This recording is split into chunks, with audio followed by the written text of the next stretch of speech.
My name is Roan, and this morning I woke up smaller than a grain of rice. I have no arms and no bones. I am a clear worm lying in a wheel rut full of brown water, and I am so hungry that it feels like a hand squeezing me. I do not remember dying. I do not remember a face or a house or a single day before this one. I remember my name, and that is the whole list. Above the rut there is a road, and on the road there are men. I hear boots hitting the dirt, and I hear somebody breathing like a horse that has run too far. The sound comes down to me like thunder. One of them is carrying the other. The one being carried is a big man in a white coat that has more mud on it than white. His name is Vale. I know that because the young one keeps saying it out loud like it will keep him breathing. Commander Vale, stay awake, Commander Vale. 4 hours to the outpost, the young one says. The young one is called Burn. His voice cracks when he is scared, and right now it cracks on every word. He says they have 2 healing drafts left. He says one of them is the cheap kind, and it is not worth the glass it came in. Then he empties it into the rut so he does not have to carry the weight. The water above me turns bitter and green. I do not decide anything. Something in me opens like a mouth I did not know I had, and I drink. And the hunger loosens by exactly 1 finger. That is my first meal in this world. It is the thing they threw away because it was not good enough to carry. Burn kneels to shift his grip, and his boot comes down beside me. I am on the leather. I do not know how. He looks at me the way you look at something on your food. He flicks me off with 2 fingers and wipes the boot on the grass and says, "This whole road is worms." I go back into the water upside down, and I cannot turn myself over. The rut is filling from somewhere higher up. I am about to drown in 2 fingers of dirty water, and the last thing I will have done in my life is get wiped off a boot. Then something moves above me. It is the dying man.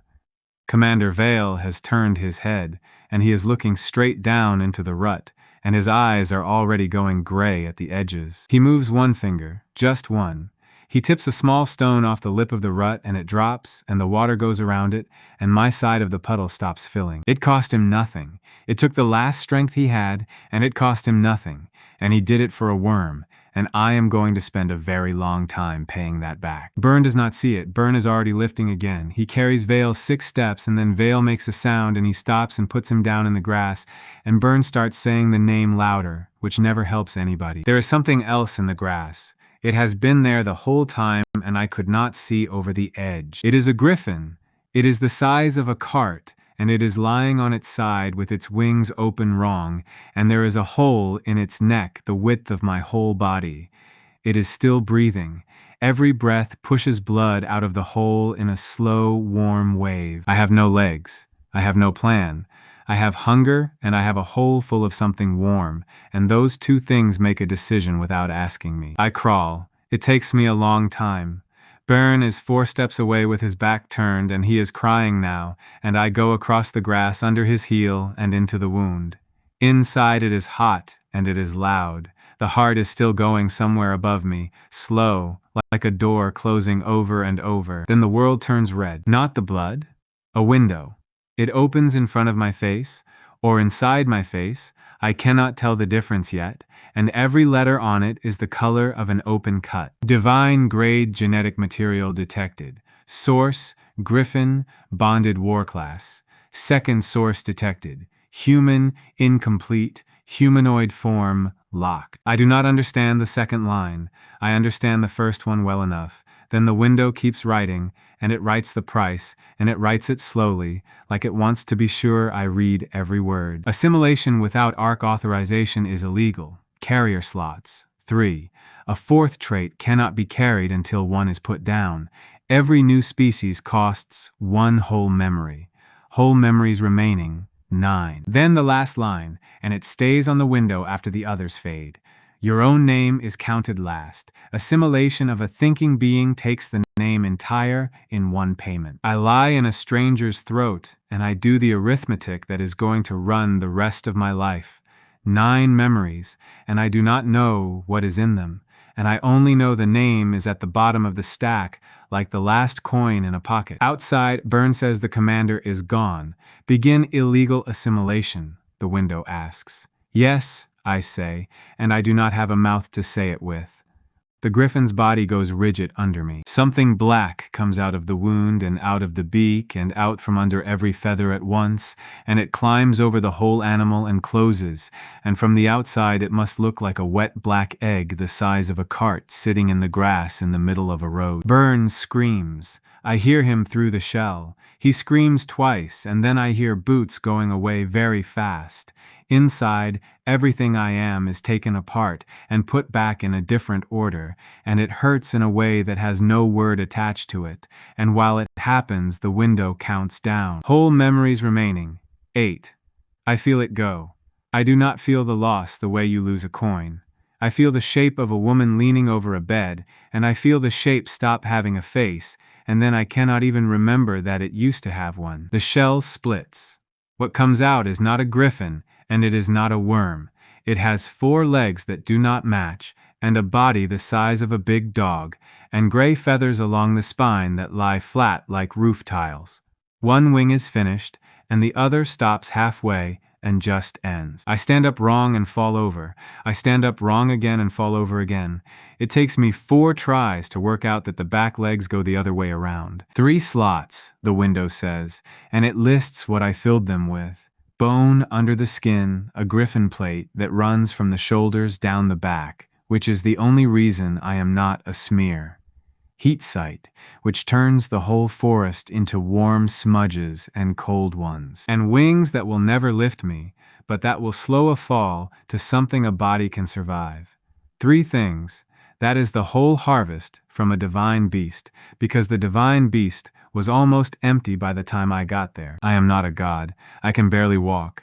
I get about 90 steps down the road before I have to lie down, and I lie in the ditch and shake and hate every part of this. Then the other thing arrives, the thing that came with the griffin and was not in the list. It comes in pieces, and it is not mine. A hand in a leather glove buckling a strap. A voice saying the road is wrong, turn back. A folded packet in oilcloth pushed under a breastplate and held there with a strip of cloth so it will not shift when the rider moves. And a face. A small one. A girl about 7 years old standing on the wall of a way station with her hands on the stones looking at the road, and she has been standing there a long time because there is a dent in the moss where her elbows go. Her name is Wren. The griffin knew her because the man on the griffin used to say her name out loud on that road, every trip, like a man counting his own reasons. The packet is still under the breastplate. Commander Vale is lying in the grass 40 steps behind me with a sealed letter strapped to his chest, and nobody left alive who knows it is there. I go back. It takes me a long time to get the strap open with a mouth that has 3 kinds of teeth in it, and none of them made for this. When it comes free, I put my head down next to his, and I look at him properly for the first time. He is a big man with gray in his beard and a chin like a shovel, and he has a burn scar under one ear that his collar was made to hide. I do not know why I look that long. I look until I have him. Then the grass moves at the top of the road and Burn is back. He is not alone in his head anymore. He has told himself a story on the way, and the story is that he is coming back for the body of his commander, and I can see the truth on him because I can see heat now, and greed sits in a man's hands. He has a sack. He goes past Vale. He goes straight to the griffin's carcass and starts pulling the long feathers out of the wing, and he stacks them, and he counts them under his breath. 20 gold for the long ones, he says. 30 for a matched pair. Then he turns around, and I am standing in the road behind him. I want to be honest about what happens next, because it is not a good story about me. Burn nearly kills me. He is a squire with a short sword and no talent at all, and I am a half-built thing that has been alive for 1 hour and cannot run in a straight line. He gets the first cut in before I understand that he has moved. It goes across my shoulder and it stops on the griffin plate and skids off, and the noise it makes is metal on metal. That noise is the only reason I win. He hears it and it frightens him, and he steps back when he should have stepped in. I push a spur of bone out through the skin of my foreleg. I did not know I could do that.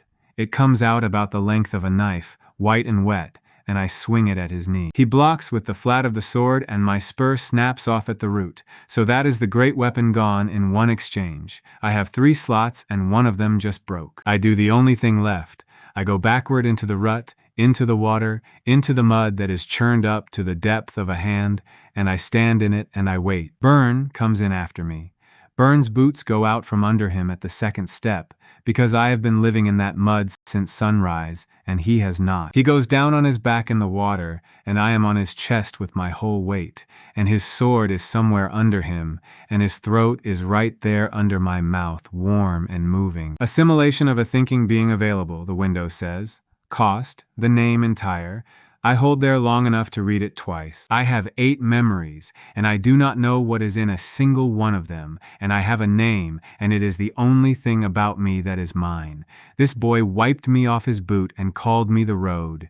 He is worth about nothing. He is not worth that. I take my weight off him and step back and let him crawl out of the rut. He goes up the bank on all 4s, and he keeps going, and he does not stop to pick up the feathers or the sword or the sack. And I stand in the water and watch him run, and I feel like the largest thing in the world. That feeling lasts about 40 seconds. Then the trees at the top of the road go quiet, and 6 people come out of them in a line, and every one of them is wearing a gray coat with a white mark on the shoulder shaped like a boat. The Ark. I do not know that word yet. 5 of them fan out without being told, which is how you know they have done this before. The 6th walks down the middle of the road with her hands empty and takes her time about it. She is an elf, and she is a grown woman with a hard mouth and gray coming in at the temple and a scar through one eyebrow. She has a bow across her back that she has not bothered to reach for. Her name, when one of the others says it, is Ilvara. Behind them, panting, pointing, is Burn. That is it, he says. That is the thing. It came out of the commander's griffin. Ilvara looks at me for a while. Then she says the sentence I am going to carry for a long time. She says, "It is not even finished. Somebody started making a monster and got bored." The others laugh. Not cruelly, worse than cruelly. They laugh the way men laugh at a dog walking on 2 legs, and then they go back to talking about supper and about how long the walk back is, and I understand that I am not a danger to these people. I am a thing that happened on their route. Then Ilvara takes the bow off her back after all, because the paperwork has to be done. Illegal assimilation, she says, detected at the 11th hour. That is a sealing arrow. It has taken the head off things that were old when your forest was seed. She draws, and the arrow lights up green along its whole length, and the light is the same green as the stitching on her coat, and I understand 2 things at once. The first is that this will kill me. The second is that the light on the arrow and the light on her are the same light, which means the arrow is made of the thing that keeps her safe. I do not dodge. I open my mouth and I catch it. The shaft goes between my teeth about a hand from the head, and I bite down, and the head cracks like a nut, and then I do the thing that changes everything, which is that I swallow. The green goes down my throat and out along my ribs and up the back of my neck, and where it goes, the skin turns over and comes back as scale, emerald, fitted like a fish, the exact color of the stitching on her coat. The window writes across my eyes. Trait acquired, high elf ward scale, slots are full, choose what to discard. I do not get to keep everything. Nobody told these people that, and I am not going to be the one who tells them. I drop the heat sight. The forest goes flat and ordinary, and I lose the thing that let me see Burns' greed and the griffin's last warmth, and I lose it about 90 seconds after it saved my life. Whole memories remaining 7. Something goes out of me while they are all still staring. I do not know what it was. There is a hole where a smell used to be, bread maybe, and the hole does not hurt at all, and that is what frightens me. Ilvara has not moved. She is looking at my ribs. She is looking at her own defense sitting on a monster in the road, and one of her men says her name twice before she answers. "Get behind me," she says. They come in properly now, 5 of them, and the arrows come flat and fast, and they hit the scale and they slide off it and go into the trees, because they are shooting elf metal at an elf ward, and it is the only thing in the world it cannot beat. I do not fight them. I want to. There is something in this new body that wants it badly, a heat behind the jaw that says, finish it, finish all of them. Take everything. Instead, I turn around and walk back down the road to a dead man in the grass, and I pick up the packet and oilcloth in my mouth, and then I leave. That is what breaks them. I hear it happen behind me. 6 trained hunters standing in the road with their bows half drawn, watching a monster walk away from an easy kill carrying a piece of paper, and not one of them can think of a single reason why. Ilvara does not shoot me in the back. She has an arrow on the string the whole length of that road and she never lets it go. She lets me go because she wants to know. That is the whole reason, and it is a bad reason for a hunter, and she knows it while she is doing it. Where the road bends, the window comes up one last time, and it comes up white now, and quiet, like something reading a will. High elf genetic analysis complete. Humanoid form unlocked. Cost, 1 name. I stop in the middle of the road with a dead man's letter in my teeth. 1 name, and I have exactly 1, and after that, I am a very strong animal that does not know what it used to be called. Not tonight, I say. The wind moves in the tops of the trees, and the road goes north between them, and 40 miles up that road there is a stone wall with moss on it, and a dent in the moss where a girl's elbows go. The first thing I learn about walking is that nobody teaches you and everybody expects you to know. I have 4 legs, and they came off 2 different animals, and for the first mile I move like a table falling downstairs. I hit 3 trees, I fall into the ditch twice.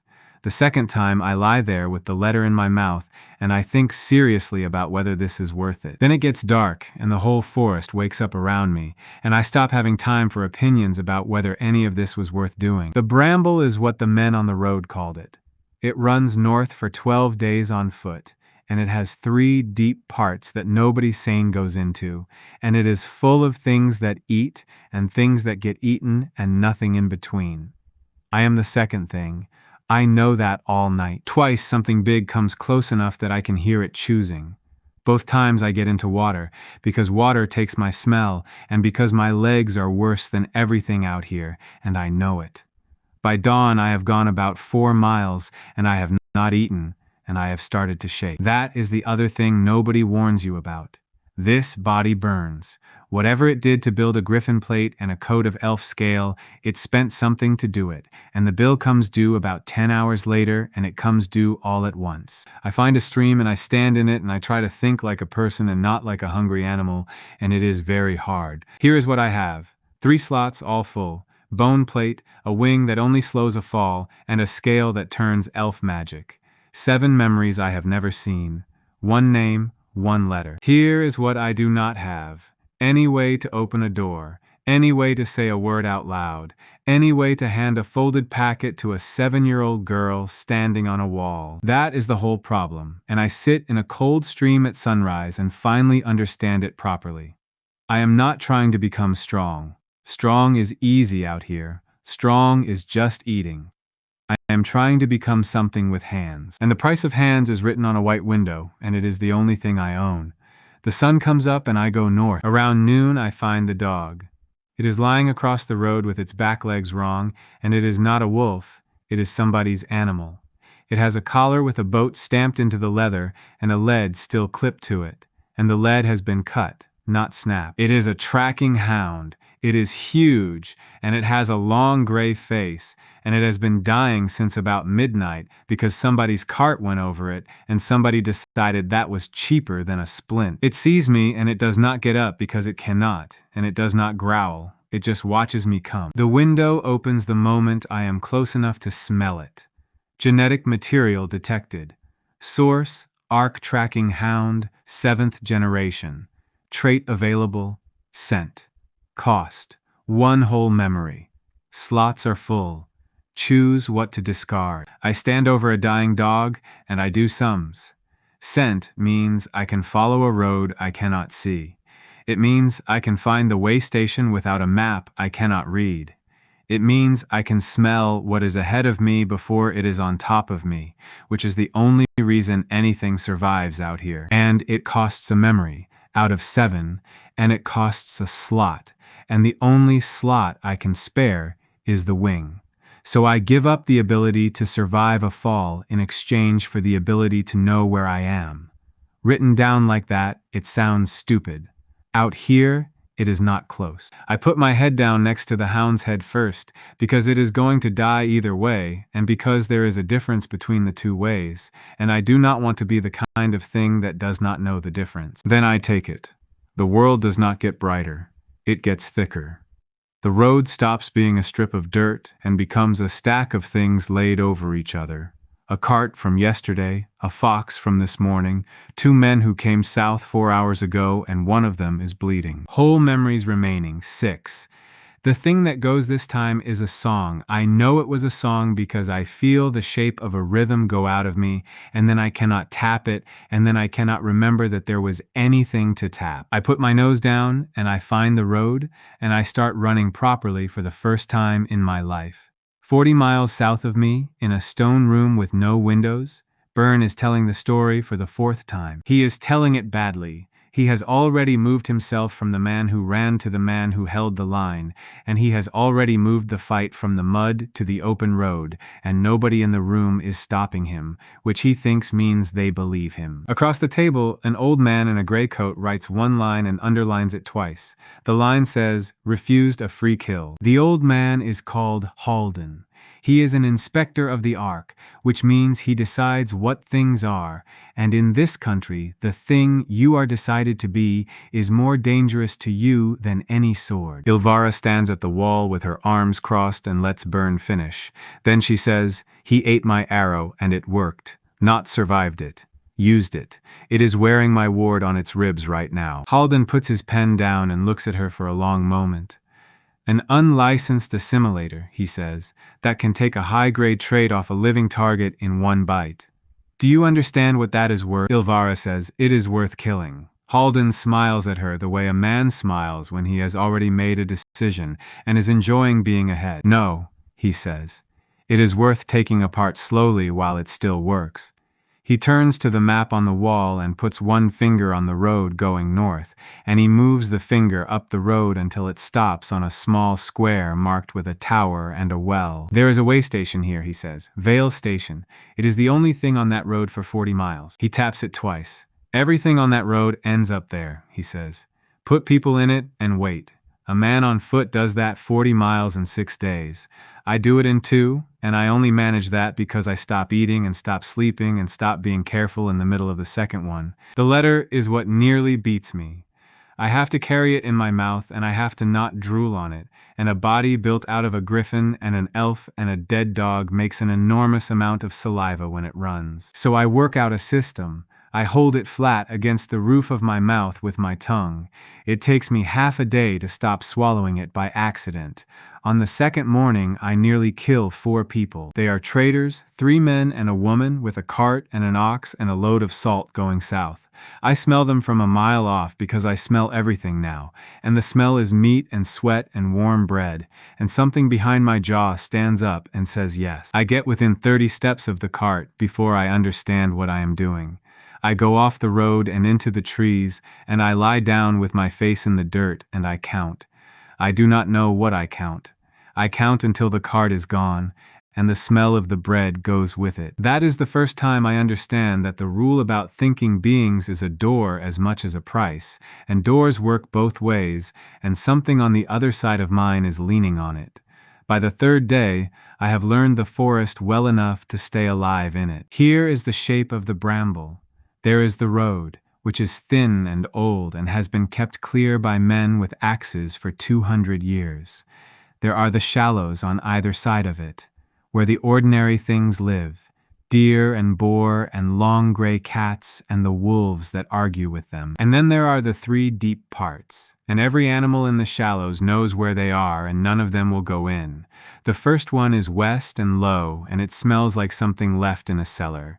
On the 3rd afternoon I go close enough to see the edge of it. There is a stag lying in the reeds with its whole side opened up, and it has been lying there long enough that it should be finished, and it is still trying to stand. I watch it try for a while. It gets its front legs under it, and the wound closes about the width of a thumb, and then it falls again, and the wound opens, and it starts over. Whatever is in that swamp does not kill things. It uses them and puts them down, and the things it puts down cannot even manage to be dead. I go back to the road, and I do not go west again for a long time.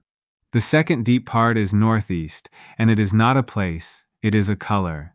The trees change. About a mile in, everything goes pale and shiny, like the whole wood has been dipped and left to dry. That is where I see the glass spider. It is standing in the open on 8 legs the color of a milk bottle, and it is the size of a pony, and it is completely still. Below it, a young deer is drinking from a runnel. The deer is 4 steps away. The spider does not move.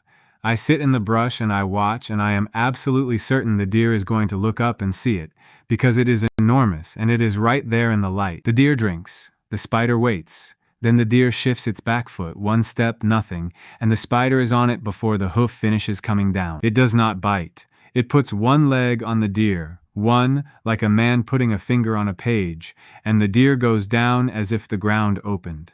Whatever is in that leg, it is faster than a heart. I stay in the brush for a long time after. Not out of fear, though there is plenty of that. I stay because I have just learned something, and I want to be sure I have learned it right. It never saw the deer, it felt it. It waited for the ground to move. The third deep part I do not find, because you do not find it. On the 4th night I look up, and the stars are gone out of a piece of the sky about the shape of a hill, and the piece of sky moves, and then the stars come back. That is all. That is the whole encounter. I lie flat in a ditch with my letter in my mouth, and I do not move again until sunrise. On the 4th day, a little after noon, the trees stop. The way station sits in the middle of a cleared circle about 200 paces across, and it is smaller than I expected and better built. A square of gray stone, 1 tower with a bell in it, a well, a stable with the doors open, a wall around the whole thing that comes up to about the height of a tall man. There is moss on the top of the wall on the north side, and there is a worn place in the moss, about the width of 2 elbows, exactly where a child would stand to look up the road. I lie in the tree line and I look at it, and something in my chest does a thing I do not have a word for. Every place I have ever seen in my life I was leaving.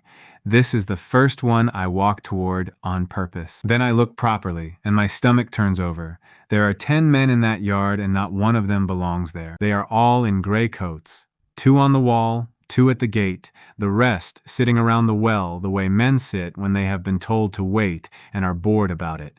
They have set a fire in the yard for no reason at all in the middle of the day. And in the middle of the cleared ground, 40 paces outside the wall, they have driven a post into the earth and chained a goat to it. The goat has been there a while. It has eaten a perfect circle of grass down to the dirt as far as the chain reaches, and now it is standing in the middle of its bald circle, making the noise goats make when they have given up. I do not understand at first.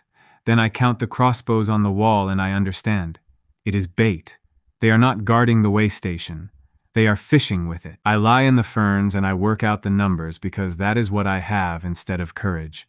10 men, 2 crossbows I can see, and probably 4 I cannot. My scale turns elf metal and elf metal only, and every bolt in that yard is plain iron with a plain iron head, and plain iron will go through me like a needle through cloth. I am the strongest thing on this road, and I cannot cross 200 paces of open grass. Then the door of the tower opens, and a girl comes out with a bucket. She is 7. She is small for it, with a head of dark hair that somebody has tried to braid and given up on halfway. She is wearing a coat that is much too big, and I know whose it is before I finish the thought, because it has a burn mark under the collar where the collar was made to sit. She carries the bucket to the well, and one of the men takes it off her without being asked, and fills it and gives it back. And she says something to him, and he laughs, and I watch the whole thing from 100 paces away, with a dead man's letter in my mouth. Ren, standing in her father's coat in a yard full of men who are using her house as a hook. She takes the bucket to the goat. Of course she does. She takes the bucket out through the gate and 40 paces across the open ground, and she puts it down where the chain will reach, and she stands there while the goat drinks, and she pets the flat place between its horns. 2 men on the wall watch her do it, and neither of them stops her. They let a child walk out to the middle of their trap because the trap is for a monster, and monsters, in their experience, are not clever enough to come at noon. I could go now. I could cross the grass while she is out there and put the letter down in front of her and let the bolts come. I am about 3 steps into thinking that when the pale wood behind me goes quiet, I have my nose in the wind before I have decided to move it, and what comes off that wind is the smell of the milk bottle place, and it is not one of them, and it is not two. They have been following the goat's noise for 4 days. The first one comes out of the trees at the far side of the clearing, and it is beautiful in the worst way, all that white shining leg in the sunlight, and the men on the wall start shouting immediately, which is the last mistake any of them make quietly. Because glass spiders do not come to noise, they come to the ground moving, and when 10 men start running on a stone yard, the ground moves for 200 paces in every direction. 4 more come out on the east side, 2 on the west. One drops out of a tree 20 steps from where I am lying, and I do not breathe for the whole time it takes to cross my line of sight. They are not fast in a straight line. They do something worse. They wait, and then they are somewhere else, and the two things do not seem connected. The men do everything wrong, and they do it bravely. They shoot. Iron bolts go through the pale legs and make holes, and nothing happens, because there is not enough inside a glass spider for a hole to matter. A man at the gate goes down with one leg on his shoulder, and he is dead before his knees fold. And Ren is standing in the middle of the open ground next to a goat and a bucket, 40 paces from a wall she is never going to reach. She runs. Of course she runs. She is 7. The nearest spider turns its whole body toward the vibration the way a compass turns. I do not decide to move. I am simply already moving, out of the ferns and into the light and across the grass, and I am faster than I knew, and it is nowhere near fast enough. I get there second. The spider gets there first, and it stops, 1 step from her, with a leg lifted, because she has done the only thing that could possibly have saved her, which is that she tripped over the bucket and went flat on her face and stopped moving. I come in low and hit it in the side of the body with the whole griffin plate. It is like hitting a stack of plates. It goes over and rolls and comes up unhurt, and I put myself between it and the girl, and I am absolutely out of ideas. Then I remember the deer. I lie down. I put my chest flat on the grass 1 pace in front of her, and I do not move and I do not breathe. And the spider stands over both of us with 2 legs raised, and it turns its blind glass body slowly from side to side, looking for the world with its feet. Ren has her face in the dirt, and she is making a small sound, and every muscle in her wants to get up and run. I turn my head and look at her. That is all I can do. I do not have a mouth that makes words, and I never will in this body, so I look at her, and I hold absolutely still, and I let her see me holding still. She looks back at me. There is a monster lying flat in the grass with a burn-scarred man's letter in its teeth, looking a 7-year-old in the eye and refusing to move. And she stops moving. Not because she understood the tactics, because something enormous and terrible was frightened enough to lie down, and she was not going to be braver than it. The spider takes 1 step, then another. Then it goes past us at 4 paces and keeps going toward the wall where the men are running and shouting and dying, because the wall is where the ground is loud. We lie there, I do not know how long enough that my legs cramp and long enough that a beetle walks over my nose. At some point, Ren's hand comes across the grass and takes hold of one of my feathers along the spine, and holds it and does not let go. At the gate, Ilvara puts an arrow through the eye cluster of a spider at 9 paces, and it is a perfect shot, and it does absolutely nothing, and she is reaching for another when she looks out at the open ground and forgets what her hands are doing. She has been an ark hunter for 61 years. She has seen every kind of monster this country grows, and she has a private list of the things they do, and the list is short, because monsters do about 4 things. Nothing on the list explains what she is looking at. The unlicensed assimilator from the South Road is lying flat on its belly in the open, with a child's hand in its feathers, keeping still so that the child will keep still, and it has not touched her, and it is not going to. Behind her a man screams, and the scream stops halfway through. She turns back and shoots and reloads and shoots again and goes on doing it. But she has already started a thought she is not going to be able to put down, and the thought is this: it could have taken her at any moment in the last 4 minutes. It did not, which means it wants something, and everything that wants something can be talked to. It takes them until dusk to kill the last spider, and they only manage it because the things eventually decide the yard is not worth the trouble and start leaving. 4 men are dead. 2 more will be by morning, because there is no cure for that venom that anybody in this country knows, and everyone in that yard understands it, and they carry the 2 men inside anyway, and lay them by the fire and sit with them. I am gone before the shouting stops. I have to be. The moment the ground goes quiet, the crossbows will remember what they are for. I take my letter and I go back into the tree line, and I lie in the ferns and I watch the lamps go on in the tower. The last thing I see before the light goes is a small figure climbing up onto the wall on the north side and standing in the worn place in the moss with her hands on the stones, looking out at the trees. Not up the road, at the trees. She stands there a long time. Somebody comes and takes her down eventually. I sit in the dark with a folded packet of oilcloth between my front feet, and I have never in my short life felt so completely stupid. I crossed 40 miles of the bramble. I got within 4 paces of her. She held on to me, and I could not give her the letter, because a thing that cannot speak, walking out of the trees at night to put a dead man's last words into a child's hands, does not deliver a letter. It delivers a nightmare that she will carry for 50 years. Hands. It has always been hands. It was hands on the first day, and it is hands now. The white window comes up in the dark without being asked, and it says the same thing it said on the South Road, and it is in no hurry about it.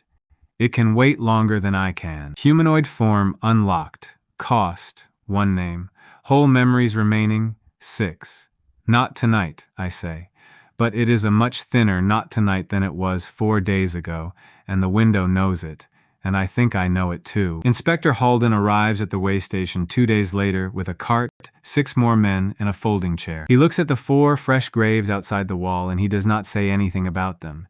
He looks at the 2 men laid out under sheets by the stable, and he does not say anything about them either. He walks out to the goat post and stands in the bald circle of dirt for a while, turning slowly, and then he calls Ilvara over and asks her one question. Where exactly was the child lying, he says. She shows him.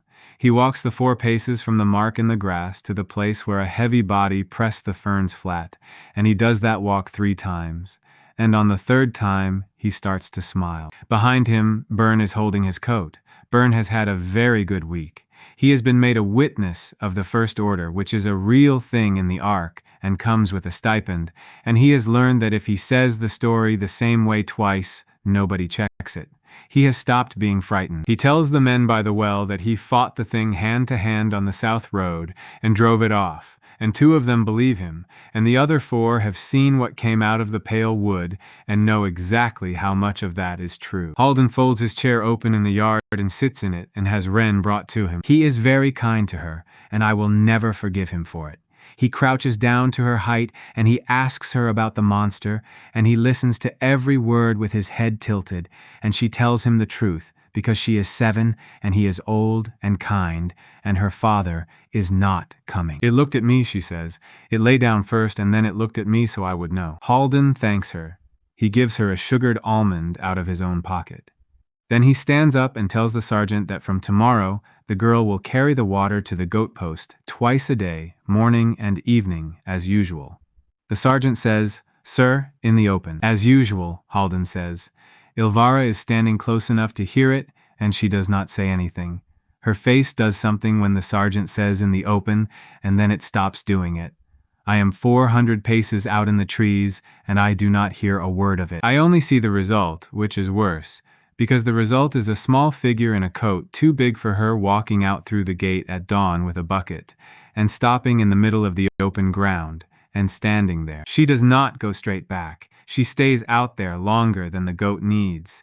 She stands in the flat dirt with her hands at her sides, and she looks at the tree line, all the way along it, left to right, slowly, like somebody reading a shelf. Then somebody on the wall shouts at her, and she picks up the bucket and goes in. She does it again that evening, and the next morning. By the 3rd day, I have understood 2 things, and I hate them both. The first is that she is looking for me.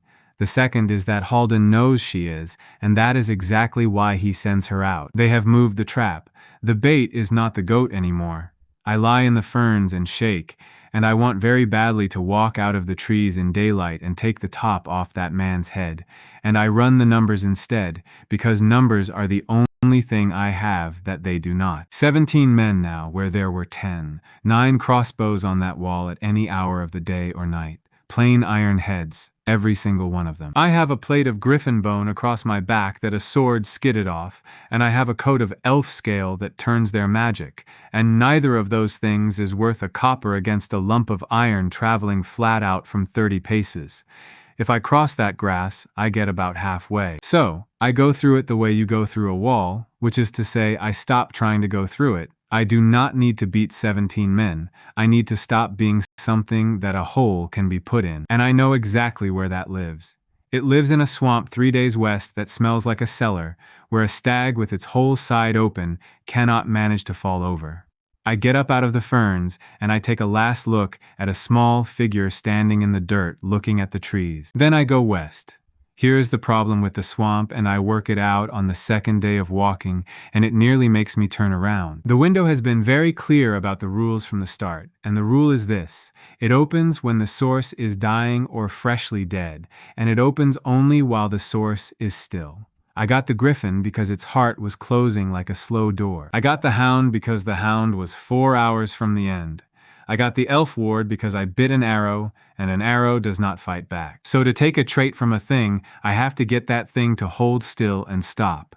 And the thing in that swamp has one talent, and the talent is that nothing there is ever allowed to stop. I sit down in the mud on the second evening, and I look at this problem from every side I have, and every side gives me the same answer, which is that it cannot be done. You cannot kill something that heals. You certainly cannot kill it while your best weapon is a bone spur that already snapped once on a squire's sword. I sit there a long time. Then I remember a young deer bending its head to a runnel, and a pale leg coming down on its shoulder like a finger on a page, and the deer going down as if the ground had opened underneath it. The spider does not make a hole. It never made a hole. It put one leg on a living animal, and the animal stopped, and there was nothing to heal because nothing had been broken. Flesh that closes is still flesh. It has to have something inside it moving, and whatever is in that leg is faster than anything moving. I get up out of the mud, and I go northeast instead, toward the pale wood, and I feel about as clever as I have ever felt, and about as frightened. The pale wood in daylight is the most beautiful place I have ever seen, and I would burn all of it. Everything is the color of a milk bottle. The trunks, the leaves, the water standing in the low places. The color goes all the way down. Whatever those things secrete, they have been secreting it here for a very long time, and the wood has taken it the way a bone takes a stain. There is no sound. That is what gets you. Not the silence of a wood at night, where there are 100 small noises under it. Actual silence. Nothing lives here except the things that made it. I go in on the softest ground I can find, and I put my feet down one at a time like a man crossing a floor above a sleeping house. They are everywhere once you know how to look. There is one 12 paces to my left, standing against a trunk with its legs folded flat, and it has been there so long that pale stuff has grown over 2 of them and fixed it to the tree. I count 15 in the first quarter mile, then I stop counting because counting is not helping my nerve. Here is my plan, and I want to say in advance that I know how it sounds. My plan is to steal a leg, not a live one. I am not fighting one of these. I need a dead one, or better, an old one. And there ought to be old ones, because on the day of the raid, the Ark put iron through a dozen of them and killed exactly none. But glass spiders must die of something eventually. They do. I find the place around noon. It is a hollow about the size of the waystation yard, and it is full of them, and every one of them is broken. Legs and body cases stacked 3 deep and grown over with the pale stuff. Hundreds of them, a whole generation of the things fallen where they were put. Some of them are so old they have gone chalky and crumble under a foot. Some of them look like they lay down yesterday. It is a graveyard, and something keeps it. I do not see her at first. She is the same color as everything else, and she is not moving, and she is enormous. The glass widow is 12 paces across at the leg. She is sitting in the middle of her own dead children with her body low, and there is a place worn smooth on the rock under her where she has been sitting for a lot of years. I stop with one foot up. I put it down very slowly on moss. Now, the rules of this place, which I learn in the next 4 minutes, and which very nearly cost me everything. The ground here is bone and shell, and it carries sound the way a drum skin does. Every step I take, she feels. She has felt me since I came over the lip. She is not asleep. She has simply decided that whatever is walking in her hollow is walking slowly enough to be something she does not need to deal with yet. So I stay slow.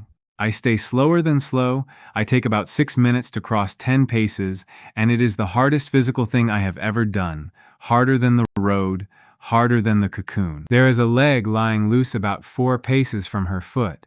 A good one, an outer joint the length of my body, still shining, still with the fine dark line running down inside it, where the stuff sits. I get my mouth on it. I lift it. It weighs about what a full-grown man weighs, and I have to take it up in one motion because setting it down again will make a noise. I turn.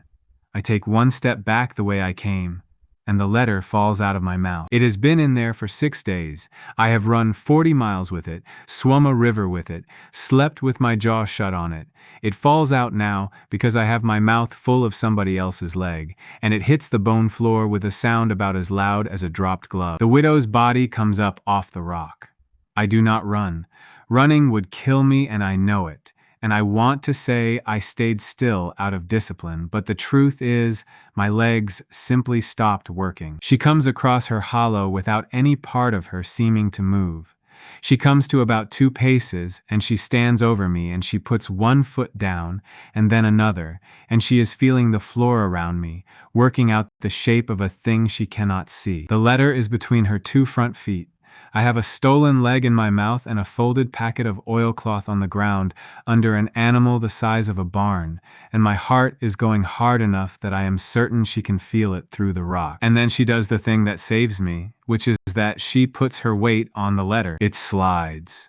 Oilcloth on polished bone. It goes out from under her foot the way a bucket goes out from under a boot, and her whole front end drops 6 inches, and she jerks back and turns her body toward the place where the ground moved, which is not where I am standing. I take my step. Then another. I go up out of that hollow 1 careful foot at a time with a spider's leg in my teeth, and I leave a dead man's last words lying in the middle of a monster's graveyard, and I get to the lip, and I stop. I could go. I have what I came for. The leg is the whole plan. I stand at the top of the hollow and look back down at a rectangle of dirty gray cloth lying between the feet of the glass widow. Then I put the leg down in the moss and I go back for it. That trip takes me 22 minutes, and I am not going to describe all of it. The short version is that I go down on my belly, and I move when she moves, and I stop when she stops. Twice she comes close enough that I could count the pale hairs on her joints. Once she stands directly over me for so long that my front legs start to shake, and I have to bite my own tongue to keep them still. I get the letter in my mouth. I get back up the slope. I pick up the leg in the same jaw, both of them at once, which is very stupid and very slow. She never finds me. It is the single greatest thing I ever do, and there is nobody there to see it. 2 days later, I am standing at the edge of the western swamp with a spider's leg in my mouth and no plan for what comes after, and the smell coming off that water is the smell of a room where something has been kept too long. I push the packet of oilcloth in under a flat rock at the edge of the reeds, well back from the water, and I put my nose on it once, and I stand there longer than I need to before I leave it. The reeds are 20 feet high. The water is the color of weak tea, and there is a skin on it that closes behind anything that goes through. And out in the middle, where the reeds thin, there is a mound of mud about the size of a barn, and the mound is breathing. 9 throats, the men on the road called it. I always assumed that was the kind of thing men say. It is not. I count them when it lifts, and I get to 9, and then I put my head down and go into the water. The first thing I learn in that swamp is that the stag was not unusual. I go about 200 paces through the reeds, and I find a boar with no back legs, pulling itself in a slow circle it has clearly been pulling for weeks. Past that there is a crane standing on one foot with its whole breast opened. Past that there is something that used to be a wolf and is now mostly a shape. None of them are dying. All of them are trying to.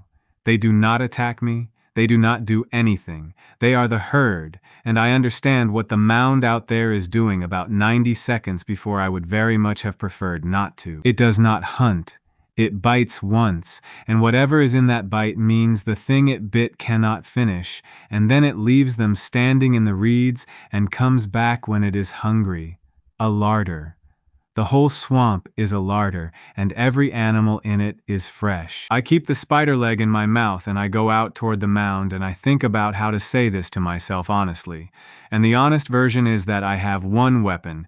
It is heavier than I am, and I have no idea how to use it on something this size. At 60 paces, the mound opens its eyes. All of them. 9 heads come up off the mud on 9 necks, and the necks are longer than I thought, and they do not all look at me. 3 look at me.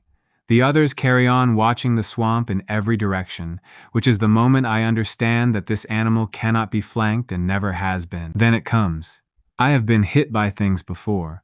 I was hit by a squire with a sword, and I was hit by a spider the size of a pony.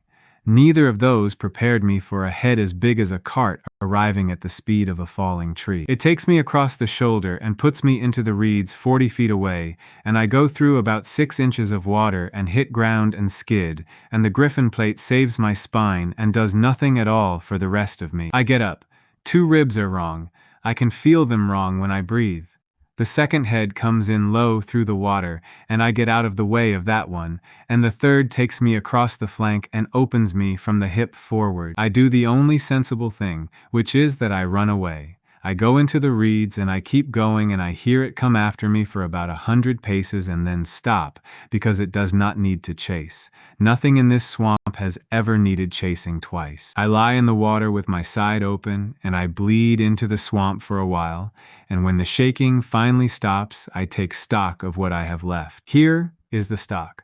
My blood is going into the swamp at a rate I do not like. I have one spider leg still in my mouth, unbroken, because at some point in the last 30 seconds, my jaw decided that whatever else happened, it was not letting go, and I have learned exactly one useful thing. Only 3 heads came for me. The other 6 never stopped watching the reeds. 6 heads guarding, 3 heads working. It defends itself in every direction at once, and that means it cannot ever put everything into one place, which is very good tactics and completely useless to me because I am not trying to get past it. I am trying to make all 9 of those necks stop moving at the same moment, and there is nothing I can put a hole in that will do that. I lie in the reeds until it gets dark, and then I do a thing I am not proud of. I go and stand in front of the crane. It is still on one foot. Its breast is open, and I can see it working in there. And it has been like this for I do not know how long, and it looks at me the way the hound on the road looked at me. I want to know if the trick works. I want to know if the leg does what I think it does before I bet everything on it. So I put the point of a stolen leg against the crane that cannot die and I lean on it. It goes down like a coat falling off a hook. Between one breath and the next, gone.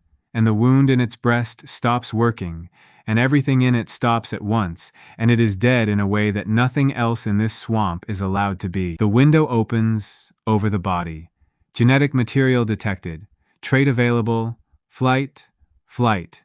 A trait I have wanted since the first day, from an animal that would have cost me 1 memory and 1 slot. I close the window without reading the rest of it, and I stand in the reeds in the dark, next to a bird I just killed for a demonstration, and I make myself remember exactly how that felt, because I am going to need to remember it later when I start telling myself I am a good animal. It works. That is the finding. The leg works, and it works on things that cannot be killed. Now I only have to get it into a mound of mud the size of a barn that has 9 heads and no throat I can reach. I sit with that all night. The problem is simple and it will not move. The 9 necks all come out of one body, cut a head and it grows, open a flank and it closes. The venom in the leg is faster than anything alive, but I have to get it to the thing that is alive, and the thing that is alive is at the middle of about 8 tons of mud-colored meat, with 9 mouths guarding it. Around the 4th hour, I stop trying to get in from the outside. 9 mouths, I think, 9 ways in. It is the worst idea I have ever had. I lie in the water and I look for a better one until the sky starts to go gray, and there is no better one. And there was never going to be, and at some point you have to stop looking for the door and use the hole. I get up at first light, and I walk out into the open water in front of the mound with a spider's leg in my mouth, and I make as much noise as I possibly can. All 9 heads come up. 3 of them come for me. That is what it does. I have watched it do that, and I know that the other 6 will not leave their arcs, and I am counting on it, because I need exactly 1 mouth, and I need it open. The first head comes out of the water like a falling tree, and I do not dodge it. I put my own head down and I go straight in, down its throat. I want to be clear that this is not brave. I am not brave. I am a thing that has run out of options, standing in front of a bigger thing with a plan that is mostly geometry. And the last part of the plan is that a mouth that big cannot chew something my size fast enough to matter. It swallows, because that is what it does. It swallows the way a man swallows a grape. The inside of a hydra is hot, and it is moving, and it is the loudest place I have ever been. Everything is contracting and pushing, and there is no up.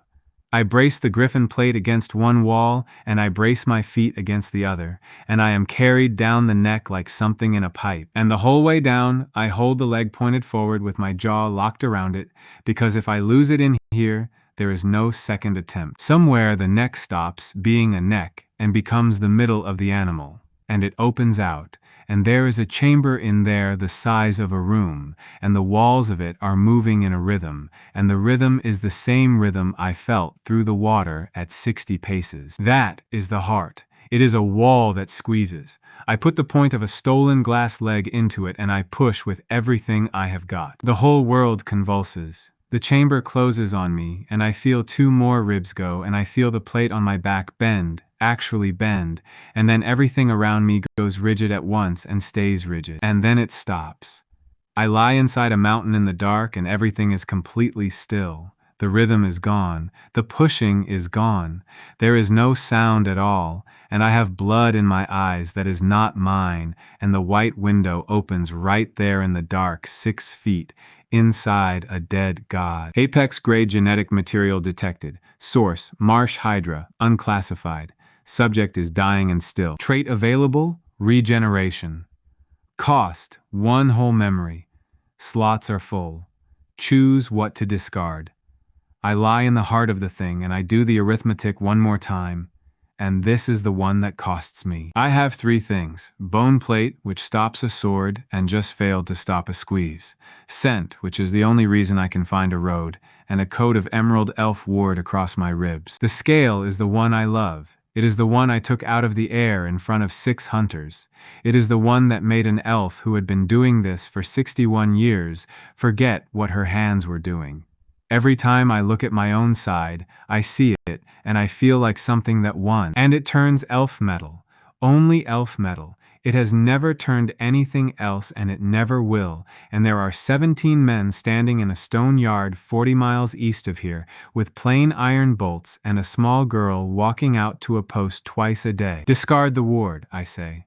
The green goes out of my ribs like water off a road. The scale sinks and turns over and comes back as skin, ordinary and gray and thin, and I am, for the length of 1 breath, completely unarmored against the one thing in this country that was hunting me first. Then the other thing comes in, and it arrives the way the plate did, without asking and without any interest in whether I am ready for it. Regeneration does not feel like healing, it feels like being told.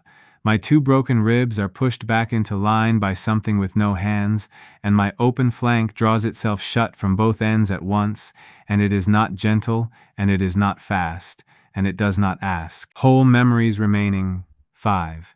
And what goes this time is the worst one yet, because for about half a second I get to see it before it leaves. A hallway, a door at the end of it with light under it, somebody about to come out. Then no hallway, no door, no light. I am lying in the dark inside a corpse with my mouth open, and I know that something was just taken out of me that I would have given a very great deal to keep, and I cannot even say what it was. I get out through the mouth. It takes me an hour. The swamp is different when I come up into the light. It takes me a while to work out what has changed, and then I get it. Things are falling over. The boar with no back legs has stopped its circle and gone down in the reeds, and it is finished. The wolf shape has come apart. All across that water, in every stand of reed for half a mile, whatever the mound was doing to keep its larder fresh has stopped being done, and 100 animals that have been standing there for weeks are finally allowed to be dead. I stand in the shallows and watch it happen, and nobody has ever told me what I am supposed to feel about that. Then I go and look at myself in the water.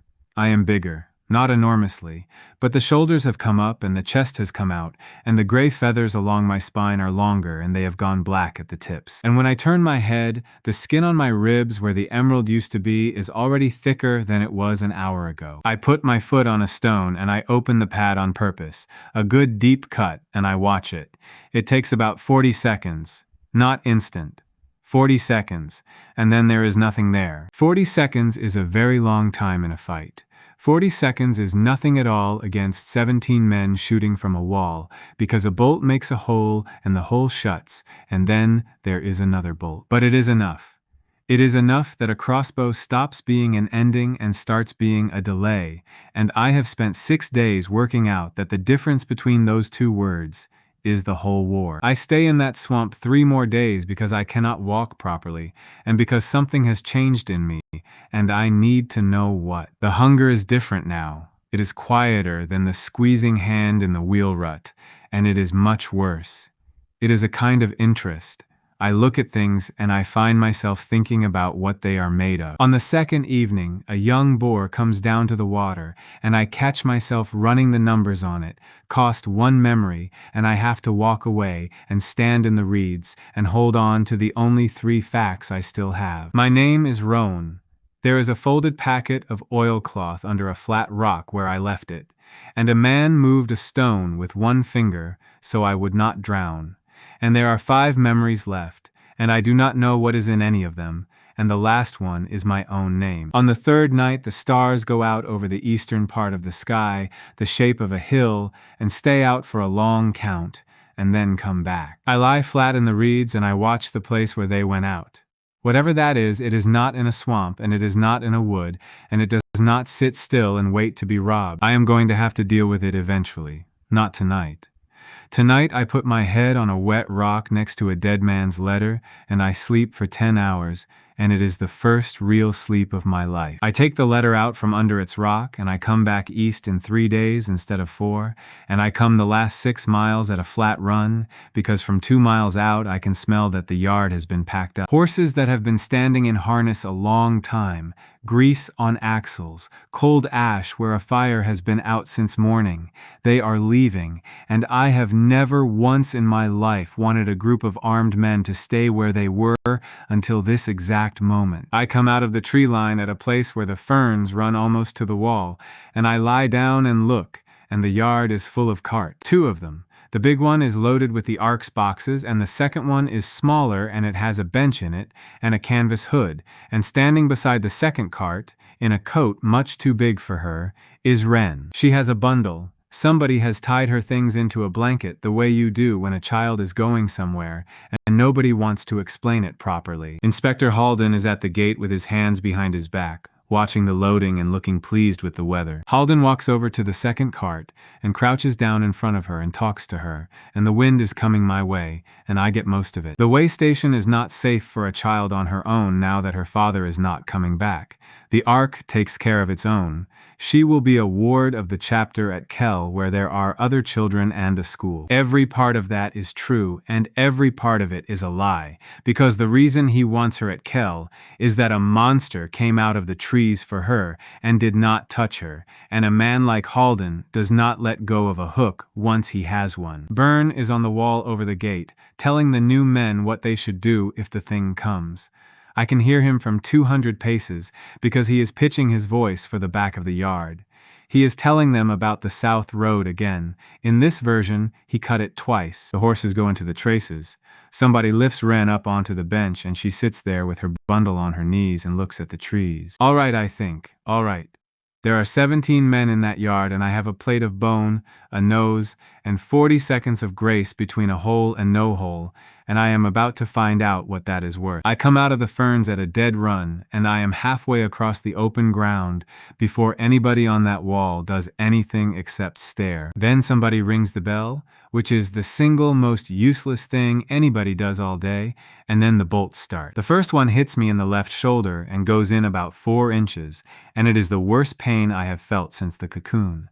The second goes through the loose skin of my neck and out the other side. The third hits the griffin plate flat and jumps off it hard enough that somewhere behind me a man goes down screaming with his hands over his face. I keep running. That is the whole trick. That has always been the whole trick, because the men on that wall have shot a great many things in their lives, and every single one of those things did what you expect, which is that it slowed down. I do not slow down. I hit the gate at full speed with 3 bolts in me and take it off its hinge. Now, 17 men in a stone yard at close range is not a fight. It is weather. Everything comes at once from every side, and none of it is aimed. Somebody puts a spear into my flank, and I turn, and it snaps. Somebody swings a hatchet down onto my back, and it skids off bone. 2 of them get hold of my back leg, and I go over sideways into the wellhead, and something in my hip gives. 40 seconds. That is what I have. The shoulder wound closes in 40 seconds, and then there is another one. But here is what nobody in that yard understands yet, and it takes them about 2 minutes to understand it, and by then, it is far too late. They cannot spend me. Every hole they put in me is a hole they have to put in me again, and there are only so many bolts in a yard, and a man can only swing a hatchet so many times before his arm stops working, and I do not get tired the way meat gets tired anymore. I am not stronger than 17 men, I am simply longer than they are, and out here that is the only measurement that gets paid. The first one runs at about the 2-minute mark, then 2 more. Then it comes apart the way these things always come apart, all at once and with a lot of shouting, and men are going over the back wall who have been ark hunters for 20 years, and I let all of them go. I am not here for them. I turn around in the middle of that yard, bleeding out of 9 places and closing in all 9, and I look up at the wall over the gate. Byrne is still up there. He has not run because his legs have stopped taking instructions. He has a crossbow, and it is loaded, and he does not shoot it. He looks down at a thing the size of a plow horse standing in the wreck of a gate with iron sticking out of it, and I look up at him, and I take 1 step toward the stair. He drops the crossbow and goes flat on the stone with his hands over his head. I go up the stair. It takes me 4 steps, and the whole time he is saying, "Please," in the same cracked voice he used on the South Road, saying, "Commander Vale, stay awake." I stand over him. All 17 men and 1 inspector and 1 small girl on a cart bench are watching the top of that wall, and nobody in the yard makes a sound.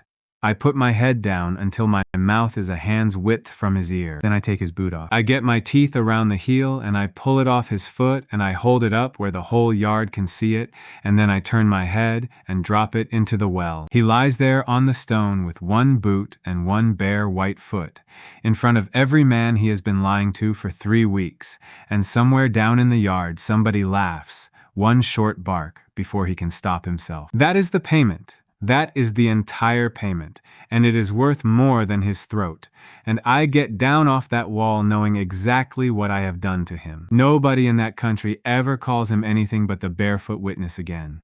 Then I go for the cart. The horses are already trying to bolt, and the man on the traces has cut them loose and gone, and the little cart is standing alone in the middle of a wrecked yard, with a 7-year-old girl sitting on the bench holding a blanket bundle. I come across the stones toward her, opened up, iron in me, black feathers up along my back, an animal that has just broken 17 men in a yard. And she stands up on the bench. She does not scream. She stands up on the bench in her father's coat, and she puts her hands out and holds on to the canvas hoop to keep her balance, and she looks straight at me and she says 1 word. "You." I stop about 6 feet away. 6 feet. I get 6 feet, and there is a folded packet of oilcloth in my mouth that has come 40 miles and through a swamp and a graveyard, and all I have to do is put it down. I put my head down, and I open my mouth, and I let it fall onto the boards of the cart, and then something goes through my chest. It does not hurt like the bolts. It is worse than that. It is cold, and it goes in high on the left side, and everything on that side simply stops belonging to me. And I look down, and there is a green shaft standing out of my ribs, exactly where an emerald scale used to be. Ilvara is standing in the wreck of the gate with her bow already drawn again, and the second arrow is on the string before I have finished falling. She has been there the whole time. She has watched me take a yard apart, and she has watched me climb a wall and drop a boot down a well, and she has waited because she is the only one out of 18 who thought about it properly. The thing on the south road ate her arrow and wore it. She has been watching my ribs since I came out of the ferns, and there is no green on them anymore, and she wanted to be very sure before she spent the shot. The second arrow goes into my hip. I try to turn and the leg is not there. The third one goes in under the shoulder, and I go down on the stones about 4 feet from the cartwheel, and everything from the neck back is a long way away. The wounds do not close. I keep coming back to that. Everywhere else on me is knitting itself shut like it always does, and around those 3 green shafts there is nothing, no 40 seconds, no anything. Elf metal shuts it off, and I gave away the one thing that turned elf metal. I lie on the cold stones with my face turned sideways, and I watch a pair of boots come across the yard toward me, unhurried, taking their time. She does not hurry. She comes and stands over me, and she has a knife out, a short one, the kind you use for this and not for fighting. And she puts one knee on my neck to hold my head down, which is not necessary but which is correct. And she gets the blade in under my jaw, and then she stops. Because I have not moved, because a thing that broke 17 men in 2 minutes is lying under her knee with 3 arrows in it, and it is not fighting, and its eyes are not on her at all. They are on the cart. She turns her head to see what a dying monster is looking at that hard. There is a girl standing on a cart bench holding a folded packet of oilcloth in both hands, and the packet has a seal on it, and the seal is a commander's seal of the Holy Order, cracked in half from a fall but perfectly readable. Ilvara takes her knee off my neck. She walks to the cart, and she puts her hand out, and Ren does not give it to her. And they stand like that for a second, a hunter of 61 years and a child of 7, and then Ren turns the packet over so that Ilvara can see the front without letting go of it. There is writing on it. I have carried that packet the whole way, and I have never once been able to read a word of it, because I am an animal. Ilvara reads it. Then she reads it again, and her face does something that everybody in that yard notices, including Inspector Halden, who has been standing very still by the wall since the gate came down. "Sealed report," she says out loud, and her voice carries. "Commander Vale of the Holy Order, to be opened by the Grand Chapter only." There is a silence in that yard that goes on a bit too long. Then Halden says, "Thank you, Hunter. I will take that." And Ilvara, who has served the Ark for 61 years and has never once in her life been slow to hand a superior a document, does not move. I am lying on the stones with 3 arrows in me, watching an old woman decide something, and it takes her about 4 seconds, and I think those 4 seconds cost her more than anything I ever paid a window for. She says, "It is sealed to the chapter, Inspector." "Not to you." Halden smiles. He is very good. He does not argue for a second. "Of course," he says. "Bring it to Kell then. Bring all of it to Kell." He looks down at me on the stones, and the smile stays exactly where it is. "Bring that as well," he says. "Alive. I want every part of it working when it gets there. The cage they put me in was built for a horse, which tells me something useful. They had to widen it with iron bar in an afternoon, and the new welds are the only ugly thing on it. Everything else about that cage is beautiful work, and all of it is old. The floor is oak with a drain in it, the bars are hand thick, and at the four corners there are rings, and running through the rings there are 4 green cables, and the cables go around my neck and my chest and both back legs, and they are made of the same stuff as an arrow that went through me like I was a curtain. Wherever those cables touch me, nothing heals. There is a raw line under each one that has been raw since the day they were fitted and will be raw until they come off. I lie in that cage for 11 days on the road to Kel, and I learn more about this country than I did in the whole month before it. The first thing I learn is that I understand every word these people say, and none of them know it. They talk in front of me the way you talk in front of a dog. 2 men on the cart bench for 6 hours a day discussing money, women, whose sister married badly, whether the inspector is going to be given the chapter when the old man dies. I lie on the oak with my chin on my paws, and I take all of it. The second thing I learn is that Ren has worked out the tapping before any adult in that convoy has even wondered whether I have a mind. It happens on the 4th night. They have her in the second cart, and they have not been unkind to her, and once the fires are lit, nobody watches a child very hard. She comes and sits down outside my bars with her back against the wheel, and she says, "Are you awake?" I do not know what to do. I lie there. She says, "If you are awake, do something once." I lift my head, and I put my chin down on the oak. It makes a small knock. She is quiet for so long that I think I have frightened her. Then she says, "All right. Once is yes. Twice is no." And that is how a 7-year-old builds the first road between me and the world, sitting in the dark outside a cage in about 20 seconds, while 14 professional hunters sleep 40 feet away. We talk every night after that. It is slow and it is stupid, and I live for it. "Did you know my father?" she asks. One knock. "Was he already gone when you found him?" she asks. And she asks it carefully, and I think about a stone tipped off the lip of a rut with one finger, and I knock once, because the true answer would take 1,000 knocks, and because she needs the short one. "Is the letter for me?" she asks. I have to think about that. Then I knock twice, and then, because twice on its own is a door shut in a child's face, I knock once more, and she works out what I mean before I do. "Not for me, but about him," she says. Yes, she has the letter. She had it inside 4 minutes of Halden saying, "Bring it to Kel." She went into the cart and cut the lining of her father's coat open with her eating knife, and sewed the packet in where it used to sit under his breastplate, and then she cried for a while about the coat, and then she stopped. Halden has turned that cart over twice. He has been very kind about it both times. The third thing I learn is what the Ark actually is, and I learn it from Ilvara, who talks at me for 11 days for reasons she does not explain to anybody, including herself. She rides beside the cage most days. She does not like me. She has put 3 arrows in me, and she would do it again, and we both know it. But she is 61 years into a job where nobody talks to you, and I am the only thing in that convoy that does not want anything from her. So she talks.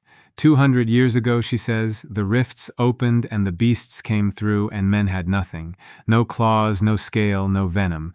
Just numbers, and numbers were losing. Then somebody worked out that a trait can be moved. That is the whole arc. That is all it has ever been. They take a thing that a beast is good at, and they put it into a person, and the person keeps it, and that is why there is a country here at all instead of a forest. She points at her own eyes. "Night sight," she says. "Off a cave cat. I was 19. It cost my family 8 years of income, and it is the reason I am alive." Every hunter on that convoy is carrying 2 or 3.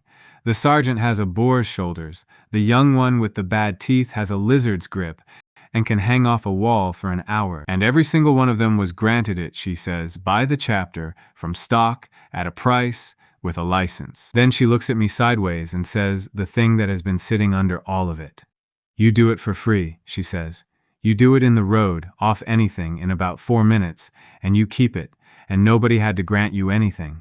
Do you understand what that makes you?" I knock once. She goes very quiet. She rides another mile before she says anything else, and then all she says is, "Well." That is the first time she knows. She does not tell anybody for 6 more days. On the 11th day we come to the Ark waypost at Ilman, and I stop learning things I can bear. Ilman is not a fort. It is a farm. That is what makes it wrong. Low sheds in rows, 7 of them, whitewashed, with a lane between them and a well, and a woman sweeping the lane, and it looks like any decent holding anywhere in the country until the wind turns. Then the wind turns, and the smell that comes off those sheds is the smell of the western swamp, and my legs stop working properly for a moment. They put my cage in the lane while the horses are changed. Halden gets down off his cart and stretches and looks at the sheds, and then he looks at me, and he thinks about something, and then he does it, because he is a man who cannot resist showing his work. "Open the near one," he says. "Let it see." They roll the shed door back. Inside there are 40 stalls. In every stall there is an animal, and every animal is alive, and not one of them is whole. A cave cat with its skull opened, and the opening kept clean and dressed. A boar lying on its side with both shoulders taken off it, and the wounds pink and new. A long gray thing I do not have a name for, with the whole of one flank harvested, and something quietly working in the raw of it, to keep it that way. And at the far end, in the last stall on its own, standing up off the floor on a bench, there is a long glass tank with a lid on it and a lamp burning over it in the middle of the day. None of them are dying. All of them are trying to. I have seen this before. I have seen it exactly, in the reeds, in a stand of water 200 paces from a mound of mud with 9 throats. A crane standing on 1 foot, with its breast open and no way to finish. The window opens by itself, without being asked, the way it did in the swamp. Marsh, strain detected. Applied stock preservation. Halden watches my face. He cannot read my face, but he can see that something in me has gone rigid, and he enjoys it. "You have met it," he says. "The marsh one. We wondered where it went." He walks along my bars with his hands behind his back. "It was ours," he says. "The preservation strain. Very old work before my time, out of the chapter's own house. A hydra pattern. You keep the animal alive, and you keep the wound open, and you can harvest it for 30 years instead of once." He smiles at the sheds. "One of them got out of a cart in the year 41, he says.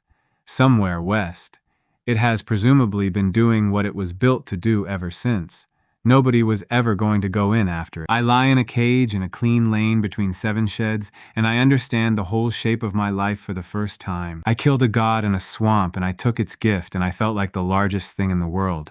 It was never a god. It was a piece of ark equipment that fell off a cart 40 years ago, and kept a swamp full of animals in a state where they could not die, because that is what it was made to do, and it was very good at its job. And the men who made it are driving me to Kell in a cage, and there are 4 green cables on me, and there is a shed with 40 stalls in it and an empty one at the end. Halden crouches down by the bars, which is brave and which is not brave at all, and says it plainly because I think he wants somebody to hear it, and there is nobody in his own service he can say it to. "Do you know what you are worth?" he says. "Every trait we sell once from stock, with a license, and it costs a family 8 years. You take them off the ground for free." He taps the bar twice with 1 knuckle. "We are not going to kill you," he says. "We are going to keep you, and we are going to work out how you do it, and then anybody in this country who can pay will do what you do." He stands up and brushes off his knees. "You are not a monster," he says. "You are a method." Before they shut the door, a man goes down the row with a lamp and lifts it over the tank to look in, and the light comes through the glass, and there is one thing in all that water, and it is the size of a grain of rice. Clear, boneless, turning over. The window opens on it without being asked. Founder strain, source stock unclassified parasite, trait available, unbind. I do not know what that means yet, and I put it away and keep it. They roll the shed door shut and change the horses, and we go on, and I lie on the oak with my chin on my paws for the rest of the day and do not move. That night, I do the arithmetic for the last time. 4 green cables, 14 men, 3 days to Kell. A plate of griffin bone across my back that stops swords and does nothing at all against a shed with a door. Regeneration that closes a hole in 40 seconds and cannot close a raw line under an elf metal cable. 5 memories. And I'm not going to get out of that cage by being strong. I have never once got out of anything by being strong. I got past a glass widow by going slower than slow, and I got into a hydra by letting it swallow me. And both times the answer was to be smaller than the problem instead of bigger. I know exactly where the door is. I have known since the shed opened. The cage has a drain in the floor, oak, hand thick, with a hole in it the width of a man's wrist so the water goes out. And in the shed they opened at Ilmen, in the last stall under the lamp, there was a long glass tank with a lid on it, and the thing turning over in the water in there was the size of a grain of rice. I have been carrying that line for 3 days without once letting myself look straight at it. Founder strain. Source stock unclassified Parasite. Trade available, unbind. That is the first one. That is the thing they started with 200 years ago when somebody worked out that a trait can be moved. It has been in a tank in a shed in Ilmen for longer than anybody alive, and they keep it because everything they have ever sold came out of that jar. And it is what I was on the first morning in a wheel rut, being wiped off a boot.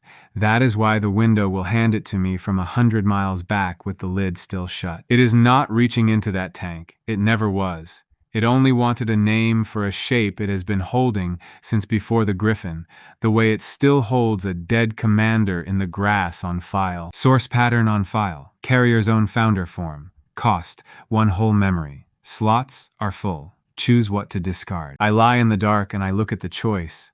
And the choice is not really a choice, because you cannot be boneless and wear a plate of bone. It is one or the other. And it always was. The Griffin plate has taken a sword, a hatchet, a spear, and more bolts than I counted. It is the oldest thing on me. It came out of the animal that carried a man who tipped a stone off the lip of a rut so a worm would not drown, and it is the last piece of that morning that I still have on my body. I turn my head. Wren is asleep under the second cart with her father's coat rolled up under her head and a sealed report sewn into the lining of it. Discard the plate, I say. It takes 4 hours. I have to hold absolutely still while it happens because the cables are on me and every part that moves under them goes raw. The bone across my back softens and thins and goes, and the plate is gone, and I am, for the first time since the cocoon, a thing that a sword would open. Whole memories remaining. 4.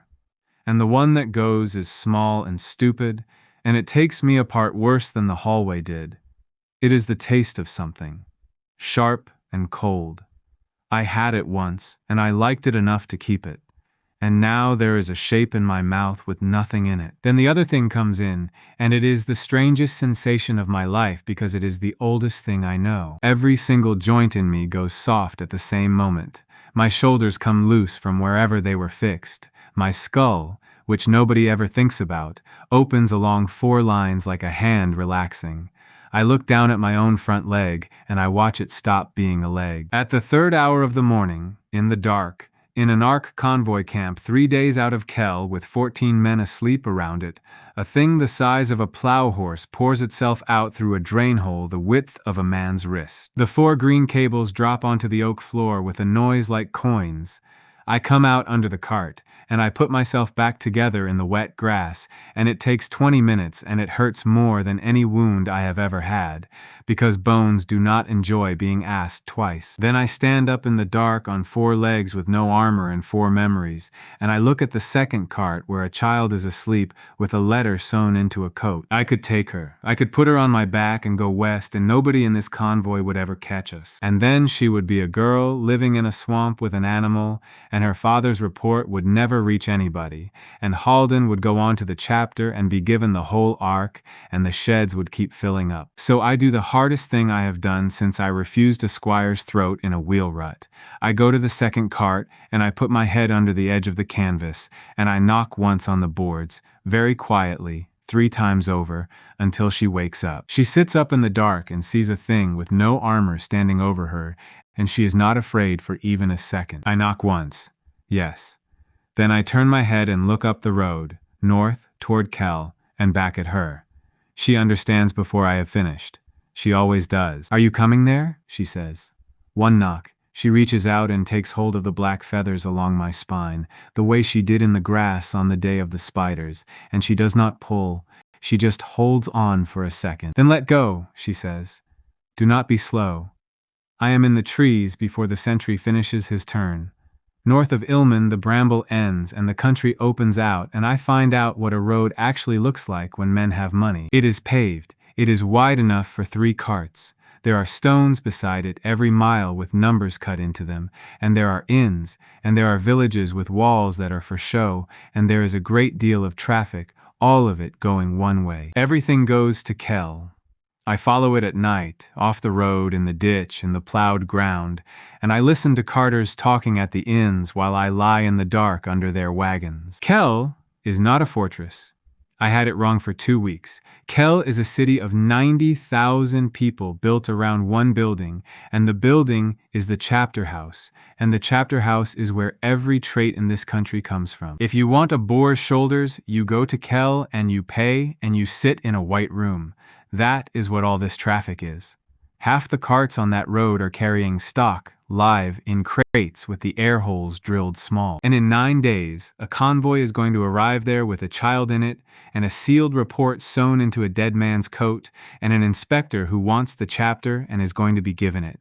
I have 4 memories, 3 slots, and no armor at all. I open my own foreleg on a stone one night just to check, and it closes in the usual 40 seconds, and that is the whole of my defense. Any man with an iron bar could kill me if he had the patience, and Kel has 90,000 men in it. So I am not going to Kel yet. I am going the other way first, up into the burnt country east of the road, because of a place in the sky that goes dark. They call it the Cinder Reach, and nothing lives there. That is not a figure of speech. I walk into it on the 3rd night, and by the 2nd mile there are no beetles. The ground is black, and it crunches, and there are trees standing that burned so long ago they have gone to stone, and the whole range gives off a heat at night that comes up through your feet from somewhere underneath. Nothing lives here because something used to be hungry here, and it ate everything, and it has been going hungry ever since. I find it on the 4th day. It is lying on a shelf of black rock about halfway up the tallest ridge, and it is longer than the way station wall, and it is the color of an old fire, and when it breathes out the air over it goes crooked. The ash drake. Every carter on that road knows the name, and not one of them has seen it, and all of them are certain it is a story. I lie on my belly in the black grit about 400 paces below, and I look at it for a very long time, and slowly I work out what I am actually looking at. The left wing is folded properly. The right wing lies open across the rock at an angle no wing should make, and there is a section near the shoulder where the membrane has gone and the bone under it is bare and yellow. There is a wide flat place on the rock where it has been lying for a long time, worn smooth, the same way the glass widow's stone was worn smooth. It is old, and it is grounded, and it has been lying on that shelf getting older for I do not know how many years, and the last thing it can still do in the world is blot out a piece of the sky when it lifts its head. I go up the ridge. I do not have a plan. That is the honest truth of it. I have 3 slots, and one of them is going to have to become a scale that nothing in this country has ever got through, and the only way that happens is if the biggest animal in the world lies down and stops, and I have no idea in my head about how to make that happen. It knows I am coming from about 200 paces. The head comes round and one eye opens, and the eye is the size of a shield, and there is nothing in it that cares about me at all. I get to 80 paces and it lifts its head and the air goes crooked and I stop. Then I lie down. I put my chest flat on the black rock out in the open, 80 paces from an animal that could take the top off this ridge, and I put my chin down and I stay there. It looks at me for a very long time. Then it puts its head back down on the stone, because a thing that is lying flat and not moving is not a problem, and this animal has spent its whole life deciding what is and is not a problem. I stay flat on that black rock for 4 hours without moving anything at all. Then I get up, walk 10 paces closer, and lie down again. It takes me 2 days to get to the shelf. I am not being patient about it. I do it because it is the only thing that has ever worked for me, and because I have watched a deer die for not knowing it. On the evening of the 2nd day, I am lying about 9 paces from its jaw, and it is letting me, and I can smell it properly now, and it smells like the inside of a chimney, and under that, it smells like something going bad slowly from the inside. It is dying. Not tonight, and not this month, but it is going. And it has been going for years, and it is doing it out here on a rock on its own the way big animals do. That is when I hear the wheels. There is a road up the far side of the reach that I did not know about, because it is not on any carter's tongue, and coming up that road at first light, there are 30 men and 11 carts. I go up the ridge on my belly and I look down at them and I count, and then I stop counting because I have seen the fourth cart. The fourth cart is a shed. It is a shed on wheels. Whitewashed boards, a door on the side, a lane of straw laid in ready, and stacked against it, roped down under canvas. There are frames and chains, and there are 8 glass jars the size of a man packed in sawdust. Preservation gear. They are not here to kill it. They have never been here to kill it. Somebody in an office in Kel has had a man on this ridge with a glass every spring for 100 years, waiting for that right wing to fail, and the day it failed a runner went south, and this is what came back. 30 years, Halden said in the lane at Ilman. You keep the animal alive and you keep the wound open and you can harvest it for 30 years. I lie in the grit above that road and I feel something happen in me that has not happened before, and it is not hunger, and it is not fear. Ilvara is with them.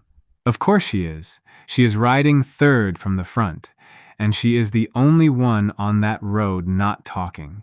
They come up onto the shelf in the middle of the morning, in good order, and they are frightened and they are professional, and they do it properly. They set the anchor teams first, then they run out the cables, and the cables are green, and I know exactly what those feel like across a throat. The old animal lifts its head and the air goes crooked, and a man at the front raises a rod with a gray stone on the end of it, and the crooked air goes flat, and the drake makes a sound I do not have a word for, and puts its head back down. They have a thing that turns off fire. Of course they do. They have had 100 years to build it. The first cable goes over the neck at about the 3rd hour. I come off the ridge into the middle of 30 men with no armor on me. I want to say I planned it. I did not plan any of it. I came down that slope because there was a whitewashed shed on wheels at the top of a mountain and 8 glass jars in sawdust, and because I have stood in a clean lane at Ilman and looked into 40 stalls. The first 4 go down because they never see me. After that, it is a proper fight, and I am losing it from the second minute. No plate. That is the whole story of that fight. A hatchet goes into my shoulder and stays there. A spear goes through my back leg and out. Somebody gets a bar across the side of my head and my skull opens along one of the 4 lines, and I have to stop and put it back, which takes 5 seconds I do not have. Everything closes. Everything keeps closing. 40 seconds each, over and over, and there are 26 men left, and they have worked out inside 3 minutes that they do not have to beat me. They only have to keep going, and that is exactly what I did to the way station, and it is not nearly as much fun from this end. I get to the anchor team at the net cable, and I take the ratchet off its post with my whole weight, and the cable goes slack. Then somebody puts a bolt through the back of my knee, and I go down in the grit. 4 of them get on me. Then 6. They have done this before, on other things, and they know exactly where a body has to be held, and they get a green cable across my throat and start hauling it tight, and I feel that raw line start under it, the one that never closes. And the old animal, which has not moved in 2 days, which has lain on that shelf and let the world happen to it, turns its head about a foot and looks at what is on the rock 9 paces away. I do not know what it sees. I am going to think about that for the rest of my life. It sees a small thing with no armor being held down by 6 men. It has been lying here for years watching the sky, and it has 1 working wing, and it is going into a shed on Tuesday. It puts its jaw on the rock and pushes. That is all. It does not stand, and it does not breathe fire, and it does not roar. It puts the side of its jaw down on the black stone and pushes it along the shelf like a man sweeping a table with his forearm, and it takes 6 men and the cable and the post and about 20 feet of rock away with it and over the edge. Then it stops, because that is all it has, and it lies there with its head down and its one eye open, breathing hard. I get up. There are 20 men still on that shelf, and they are not fighting anymore. They are looking at an animal that just moved for the first time in 100 years, and moved for something else. Ilvara is standing at the head of the near cart with an arrow on the string, and she has had a clear shot at me for 30 seconds. She does not take it. She lowers the bow and she says, "Hold," and 20 men who have been about to break hold instead, because she has 61 years on all of them. Then she says the thing that ends her career. She says, "We are going home." The sergeant of the harvest team tells her the order came from the inspector's own hand. She tells him she can read. He tells her the chapter will have her license for this, and she says that is fine. And something in the way she says it makes him stop talking. They go back down that road in a great deal worse order than they came up it, and nobody sings, and nobody looks at anybody else. She stays. Of course she stays. She sits down on a rock about 30 paces off with her bow across her knees and watches me. I stand there with my own blood going cold on the rock and every hole in me shutting itself whether I want it to or not, and neither of us does anything for about an hour. Then she says, "It is dying anyway. You know that." I knock my chin once on the stone. She nods slowly. She is not surprised.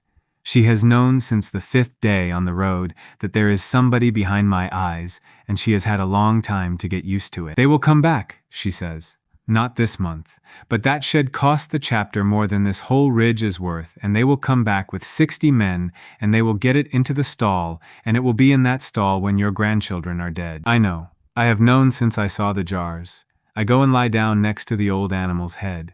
It does not move. One eye is open, and the eye is the size of a shield, and there is nothing in it that cares about me, and there never was, and that is not the point. I do not know how to ask an animal this. There is no knocking on wood that gets you here. So I do the only thing I have ever been able to do, which is to lie down and be still where it can see me, and let it decide what I am. We stay like that until the sun goes. Sometime in the night it puts its head over, about 4 inches, and rests the corner of its jaw against my side. The window opens without being asked. Apex-grade genetic material detected. Source, Ash Drake, unclassified. Subject is dying. Subject is still. Trait available, Cinder Scale. Cost, 1 whole memory. Slots are full. Choose what to discard. I lie under the jaw of the last free legendary beast in this country, and I choose. Not regeneration. Everything I am rests on it. Not unbind, because there is a chapter house in Kel with doors and locks and drains, and because the day I need to be small again, I will need it more than anything I have ever had. So it is the nose. It is the hound on the road with its back legs wrong and the collar with a boat stamped in it, and the 4 days I spent learning to read a road like a stack of pages, and the reason I ever found this ridge at all. I do not need to find anything anymore. I know exactly where I am going. It is 9 days north on a paved road with numbered stones, and I could walk it blind. Discard the scent, I say. The world goes thin. It is like having a hand taken off. The whole layered stack of the night collapses down into one flat smell of hot rock, and every map I have been carrying inside my head since the 2nd week goes out like a lamp. Then the other thing comes. It starts at the shoulders, and it goes down and back, and it is heavy, heavier than the griffin plate ever was, and it comes in overlapping rows the size of coins, and it is the color of an old fire. Whole memories remaining 3.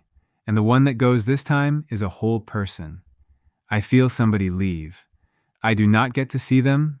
I only get the shape of a space where somebody used to stand in my head, somebody who was there often, and then the space closes up and is smooth. I put my head down on black rock and I make a sound I have never made before. Ilvara, sitting 30 paces off in the dark, hears it, and later she tells me that it was the only moment in the whole business when she was frightened of me, and not for the reason you would think. The drake dies about an hour before dawn. It does it the way it did everything, without any fuss. When the light comes up, I stand and look at myself, and I am the color of a banked fire from the shoulders to the tail, and when I put my own claw against my own side as hard as I can, it does not mark. Nothing in this country has ever got through this. That was its whole pride, and it lay on a rock for 100 years with nobody to say it to, and now it is on me. Ilvara stands up and picks up her bow and slings it and looks north. 9 days to Kel, she says, if we go now. I turn my head and look at her. Yes, she says. Do not make a thing of it. Traveling with Ilvara is not what I expected, and I spend the first 2 days being annoyed about it. She walks. That is the first problem. She could have taken a horse off the harvest column, and she did not, because a horse would have to be fed and stabled and explained. And she has decided that from now on, she is going to be a woman who cannot be explained. So we go at a walking pace, and I can do 9 miles an hour when I want to. And she does 4, and I spend a lot of the first day going ahead and coming back like a dog, which she finds funny and I do not. On the second evening, she says, "You sulk." I look at her. "You do," she says. "You have a face like an old bed. You have been going up and down that road all afternoon with your ears flat because you want to run, and you will not leave me." I lie down with my back to her. She laughs out loud for the first time since I have known her, and it is a terrible laugh. One short bark, exactly like the one that came up out of the yard when I dropped a boot down a well. The second problem is that she talks about everything. I have not had a conversation in my life. I have had a child knocking on wood, and I have had Halden explaining what I am worth. Ilvara talks without stopping, and by the 4th day I understand that she has been alone for a very long time, in a way that is worse than being alone in a forest, because she has been alone in a room full of people. She tells me about the cave cat. She was 19. Her family put up 8 years of income, and she sat in a white room in Kel, and a man she never saw again put a hand on the back of her neck. She tells me it hurt for 5 days.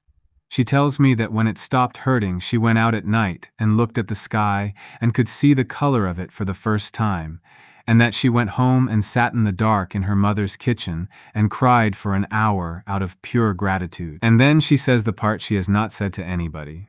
"I have known about the sheds since I was 34, she says. "Every hunter knows by then. You do not get told. You simply stop being able to not know." She looks at the road for a while. 61 years, she says, and I thought about it for exactly as long as it took to work out that if I said anything, they would take my eyes back. I want very much to tell her that she came down off that ridge in the end and that it counts. I have no way to say it. I have 4 knocks and a chin. So, on the 5th night, when she is asleep, I go and lie down against her back the way a big animal does, and in the morning she wakes up warm and does not mention it, and neither of us mentions it again for a long time. The country changes on the 6th day. The road goes to 4 carts wide, and the villages stop having walls at all, and there are orchards. Real orchards, in rows, with ladders left standing in them, because nothing has come out of the trees here in 140 years to make anybody take a ladder in at night. That is what the Ark bought. I have to keep reminding myself of that. Whatever is in those sheds, this is what it paid for. Children asleep in a village with no wall. On the 8th day, we come over a rise, and there is Cal. It sits in a bowl of low hills, and it goes on for miles, and it is all gray stone, and gray slate, and gray smoke, and there is no wall around it either, and that is the most arrogant thing I have ever seen. In the middle of it, there is a building that is not the same size as anything else. I try to work out how far away it is, and I cannot, because I have nothing to compare it to. Ilvara tells me the chapter house has 11 floors above the ground, and nobody outside the chapter knows how many below. We go in at night, of course, around the north side, through the tanneries, where the smell would hide a herd of cattle, and where the buildings come right down to the water. And then, for 11 days, I live in a cellar. That is not a heroic sentence, and I am aware of it. There is a coal cellar under a chandler's shop off a lane called Wick Row, and the chandler is a man of about 70 who was married to Ilvara's cousin. He takes one look at what she has brought him and lets us in without a word. Then he goes upstairs and sits on his own stairs for an hour with his hands over his mouth. I lie in the coal, and she goes out and comes back with news, and the news gets worse every day. The convoy from the south came in on the 3rd day. Halden brought it up the ceremonial road with the empty cage on the 2nd cart, which is a piece of theater I have to admire, because everybody in Kel now knows that Inspector Halden caught an unlicensed assimilator, and everybody in Kel is deciding for themselves how it got out. The Grand Chapter is dying. That is the real news, and it is the news I did not have. The old man has been dying since the spring.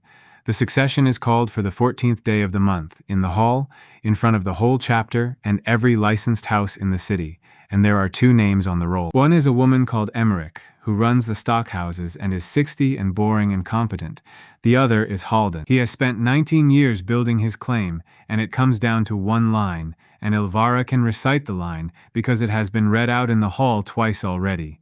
Inspector Halden has secured for the chapter a living method of unlicensed acquisition. Me. His entire claim on the Ark is me, and he has lost me, which means for 11 days he has been walking around Kel with a very calm face doing arithmetic about what else he can put on the table before the 14th. On the 9th day, Ilvara comes back down the cellar stairs and does not say anything for a while, and then she sits on the bottom step and tells me about the coat. They have Wren at the chapter house.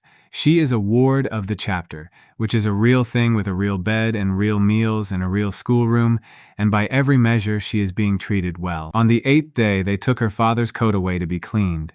She fought them for it. She is 7, and she got a grown woman across the shin hard enough to bruise. They took it anyway, kindly, the way people do. Halden had the lining out inside the hour. He read the report in his office with the door shut. Then he went down to the furnace on the second underfloor, which he did not have to do, because there is a fire in his own room. He went down to the furnace because he wanted to do it where the assistant furnace man could see him not doing anything unusual, and he put a sealed report from Commander Vale of the Holy Order into a coal fire and stood there until it was gone. And the reason we know all of this, the reason any of it ever comes out, is a visiting day and a child who does not miss anything. Wards of the chapter get visitors twice a week in a schoolroom with a monitor sitting at the door. Ilvara went up 9 floors in a plain coat and signed the book as a friend of the girl's father, and nobody checked it. Wren told her the whole thing in about 6 sentences, in the voice you use to ask for more bread, because she had been carrying it alone for a day, and there was nobody in that building she could hand it to. She followed him down 4 flights and stood in a doorway and watched a kind old man burn her father's letter, and she did not make a sound, and then she went back up to the schoolroom and sat in her chair. She is 7 years old, and she worked out on her own that if he knew she had seen it, she would be next. I lie in the coal and I listen to all of that, and I do not move for about an hour. Then Ilvara says the other half of it, and the other half is worse. There were 2 papers in that oilcloth, she says. On the 4th night on the road, in the second cart, a child with an eating knife opened her father's packet before she sewed it into his coat, because she is 7, and it was hers to open, and no adult had thought to tell her not to. Inside there was a sealed report to the Grand Chapter, and inside there was a folded page with her name written on the front of it in her father's hand. She knows that one word by sight. It is the only word he ever sat down and taught her to find. She took that one out. She put the report back in the oilcloth and sewed it in and said nothing to anybody on that road. And she has been carrying a letter from her father in the lining of her left shoe for 23 days. She has never read it. She cannot read yet. That is what the schoolroom is for. Halden burned a sealed report and thinks he has burned everything, and he is right where it counts, because the only account of what happened on the South Road is now ash in a furnace under his own building. Ilvara puts her head back against the wall. That is that then, she says. Without the report, there is nothing. A dead commander, a burned page, a hunter who broke an order on a mountain, and a monster in a coal cellar. Emmerich will not stand up in that hall on the word of any of us. She is right. I know she is right. I have been in this country for 12 weeks, and I have already learned that the truth on its own does absolutely nothing. It has to walk into that room in a body they cannot look away from. I get up out of the coal. I have known what I was going to do since the ridge. I think I have known since the pale wood. I have been walking toward it and calling it not tonight since the South Road, and there is no version of the 14th day where a very large animal solves this. There are 90,000 people in this city. There is a hall with 400 licensed houses in it, and the whole chapter and a dying old man. I could go through that door, and I could put down 30 guards, and I could stand in the middle of that hall roaring, and every single person in it would see exactly what Halden has been telling them is out there. I would win his argument for him in about 4 seconds. The only thing that walks into that hall and is listened to is a man. I go to the middle of the cellar floor and I sit down and I say it out loud in my head, properly, the way you say a thing when you have finished arguing about it. Show me the humanoid form. The window comes up white and quiet, the way it did on the South Road with a letter in my teeth, and the way it did on the wall of a way station in the dark. Humanoid form unlocked. One human pattern on file. Cost, one name. Then it writes the part it has never written before, because I have never once asked it to go all the way to the end. The form is a pattern. All carried traits will be released. I sit in a coal cellar under a chandler's shop and I read that 4 times. All of them. The scale off a 100-year-old animal that let me lie under its jaw. 40 seconds of grace that I went into the middle of a hydra to get. The soft skull and the loose shoulders that took me out through a drain hole. Everything. I walk into that hall with nothing. Ilvara has come down the last 2 steps and she is watching my face, and she cannot read the window and she does not need to. You are going to do something stupid, she says. I knock once. She sits down on the floor across from me with her back against the coal and her arms on her knees, and she looks at me for a long time, and then she says, the thing that I think about more than any other sentence anybody says to me in this whole business. Whatever it costs, she says, I want you to know that somebody was there when you paid it. Then she says, all right, what do you need? I need 5 things, and I can knock exactly one of them, so it takes us most of the night, and by dawn she has understood all of it, and she goes out into Kell in the morning to buy a set of clothes for a very large man. She comes back at noon on the 13th day with a coat, a shirt, boots, and a bad temper, because a woman buying men's clothes by guess in a strange quarter gets asked a lot of questions. She lays them out on the coal, then she sits down against the wall and says, before you do this, tell me your name. She has asked me twice before. Once on the road, on the 6th night, and once outside the tanneries. Both times I lay there with a mouth full of teeth that cannot make a single human sound, and did nothing at all. I lie there and do nothing at all. She waits a long time. Then she nods once and lets it go, and I want to tear the cellar down, because that is the whole shape of it, and I only see it properly in that moment. In my whole short life in this world, not one living thing has ever known what I am called. Ren does not know. She does not know. Nobody. The window has been counting it as the last coin in the pocket, and it was never a coin at all. It is a word that exists in one place, and in about 4 minutes it is going to stop existing there. Nobody will be able to give it back. There will be nobody to give it back.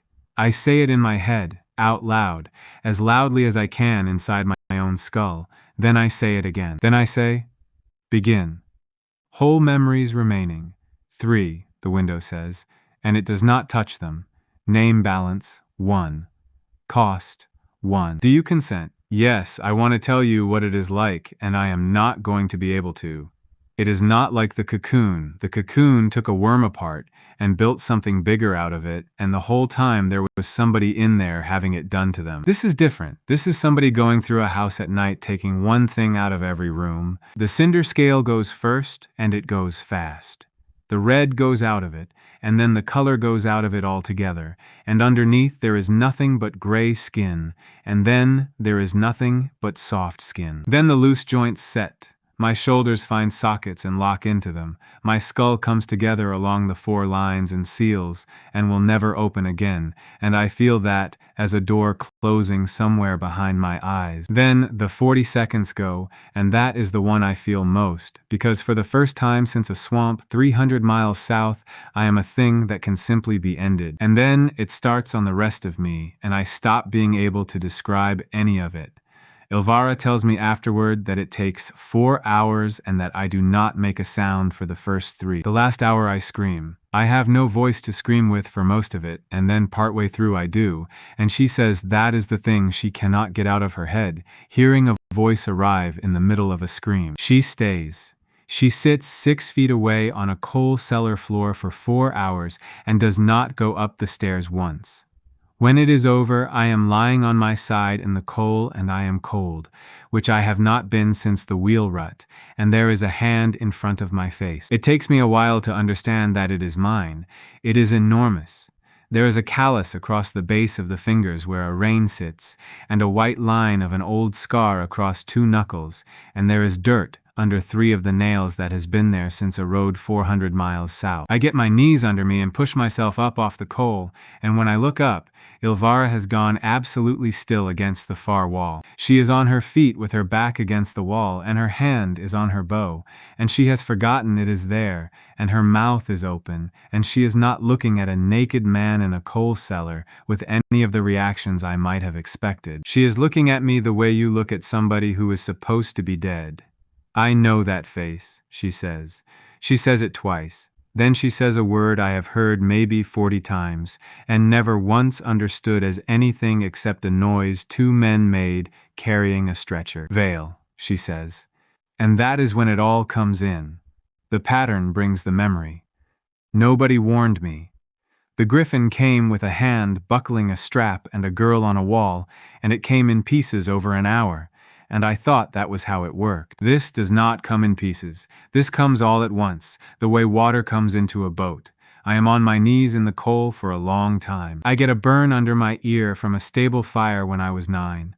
I get a woman called Anna who is dead 20 years and a house with a green door and the exact number of steps from the gate to the door, which is 4.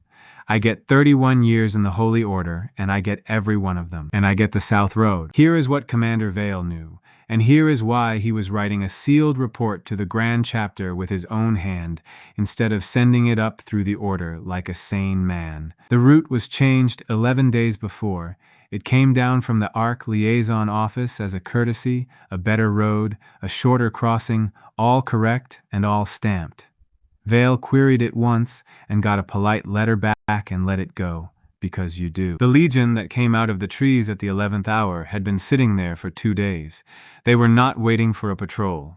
They knew the hour. 9 men died on that road, and a divine grade, bonded griffin was brought down alive and left with a hole in its neck, and 40 minutes behind the fight, coming up the South Road at a walk with 11 carts and a whitewashed shed, there was an ARC harvest column. They were not coming to help. They were coming to collect. A bonded war griffin is the highest grade material in this country, and there has not been one available to the chapter in 90 years, because the order does not sell its dead and never has. Unless the order's dead happened to fall on a road, in an accident that nobody arranged. Vale worked it out lying in the grass with his back opened up. He had about 2 hours, and he spent them writing, and then he strapped it under his breastplate and told Byrne to run, and Byrne picked him up instead and got him 400 paces before he had to put him down. And when the harvest column came up that road 40 minutes later, they found 9 dead knights, 1 dead commander with his straps cut, and a griffin carcass in a black shell that had already been emptied out by something small that got there first. They never got their griffin. Somebody ate it. I sit on the floor of a coal cellar with all of that in my head, and I start to laugh, and the laugh has a man's voice in it, and I have never heard my own voice before, and it frightens me so badly, I stop. Ilvara crouches down in front of me. She has her coat over her arm, and she puts it around my shoulders like you do for somebody pulled out of a river. "Can you talk?" she says. "Yes," I say. "That is the first word I ever say out loud in my life. It is a stupid word, and I would like it to have been a better one." Then she says, "All right, what do I call you?" And I open my mouth to tell her, and there is nothing there, not a blank. A blank would be something. There is a place in me where a thing used to be kept, and the place has closed up smooth, the same as the hallway and the taste and the person who used to stand in my head. And I know with absolute certainty that I had a name this morning, and that I said it twice in this room 4 hours ago. It is gone, and there is nobody alive who heard it. I sit in a borrowed coat on a coal floor and I try 20 times. Ilvara puts her hand flat on my chest and says, "Stop, stop it, stop." The 14th day of the month is bright and cold, and the whole of Kell has the day off. They line the ceremonial road 4 deep.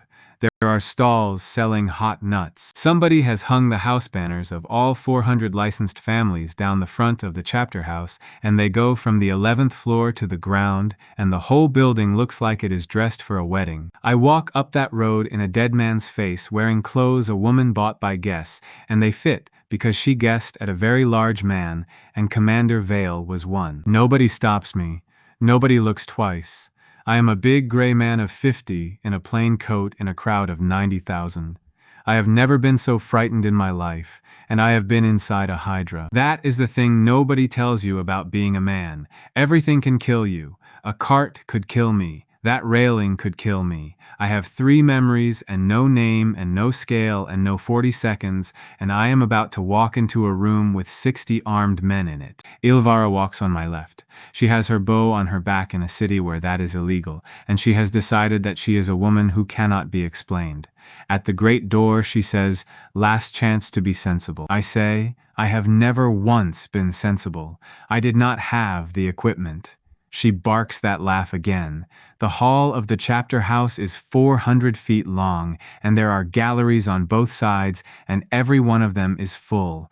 There must be 2,000 people in that room. At the far end, there is a dais with 9 chairs on it, and in the middle chair there is a very old man in a gray coat who has to be held upright by 2 clerks. Emmerich is standing to his right. She is 60 and square, and she looks like a woman who runs stock houses. And Halden is standing to his left, with his hands behind his back, in front of 2,000 people, waiting to be given a country. They are already reading the claims. We come in during the second one. A clerk with a good voice is working through a list of 19 years of service, and it goes on, and the hall is warm and bored and beginning to think about lunch. Then the clerk reads the last line, which is the line the whole thing rests on. Inspector Halden has secured for the chapter a living method of unlicensed acquisition. There is a small, polite noise from 2,000 people that means, yes, we know, get on with it. I start walking up the middle of the floor. The floor of that hall is gray stone, and it is 400 feet long, and my boots are new, and they are loud. And by the time I am a third of the way up, the noise in the galleries has changed. It changes because people at the front have begun to stand up. They are not all ARC. Half that hall is licensed houses and merchants, but the front 20 rows on the left are Holy Order in white, because the Order always sends a delegation to a succession, and every one of them served under or over or beside the man whose face I am wearing. The first one to stand is a captain in the 3rd row who goes the color of paper.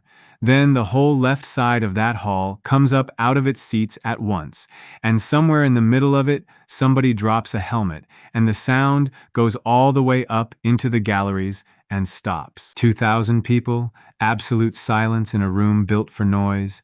I keep walking. It takes a long time. The guard on the dais steps down to meet me at about 40 feet, 6 of them, and they come down properly with their hands on their weapons and their sergeant in front, and the sergeant gets within 10 feet of me and looks up into my face and stops dead. He is a big man of about 40, and I do not know him.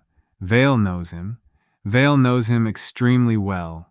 The name comes up out of somewhere in the back of my head, and I say it out loud without deciding to. Kestrel, I say. He does not draw, he does not move. He is standing between me and the dais with 60 men behind him, and he says, in a voice that comes out wrong, "Sir." And then he steps aside, and the other 5 step aside with him, because the sergeant did. I walk up to the dais and I stop in front of the 9 chairs, and I look at Inspector Halden, who has not moved at all this entire time. He stands there perfectly calm, and I have to give him that. He is running through every possible explanation at enormous speed, because he is a clever man and he does not believe in anything he cannot file. I watch him arrive at the only one that fits. I watch a man work out in front of 2,000 people that the unlicensed assimilator he lost off a cart has come to the succession wearing the face of the commander whose death he arranged, and that it can talk. The color goes out of him from the top down. I turn around to face the hall, because I did not come here to talk to him.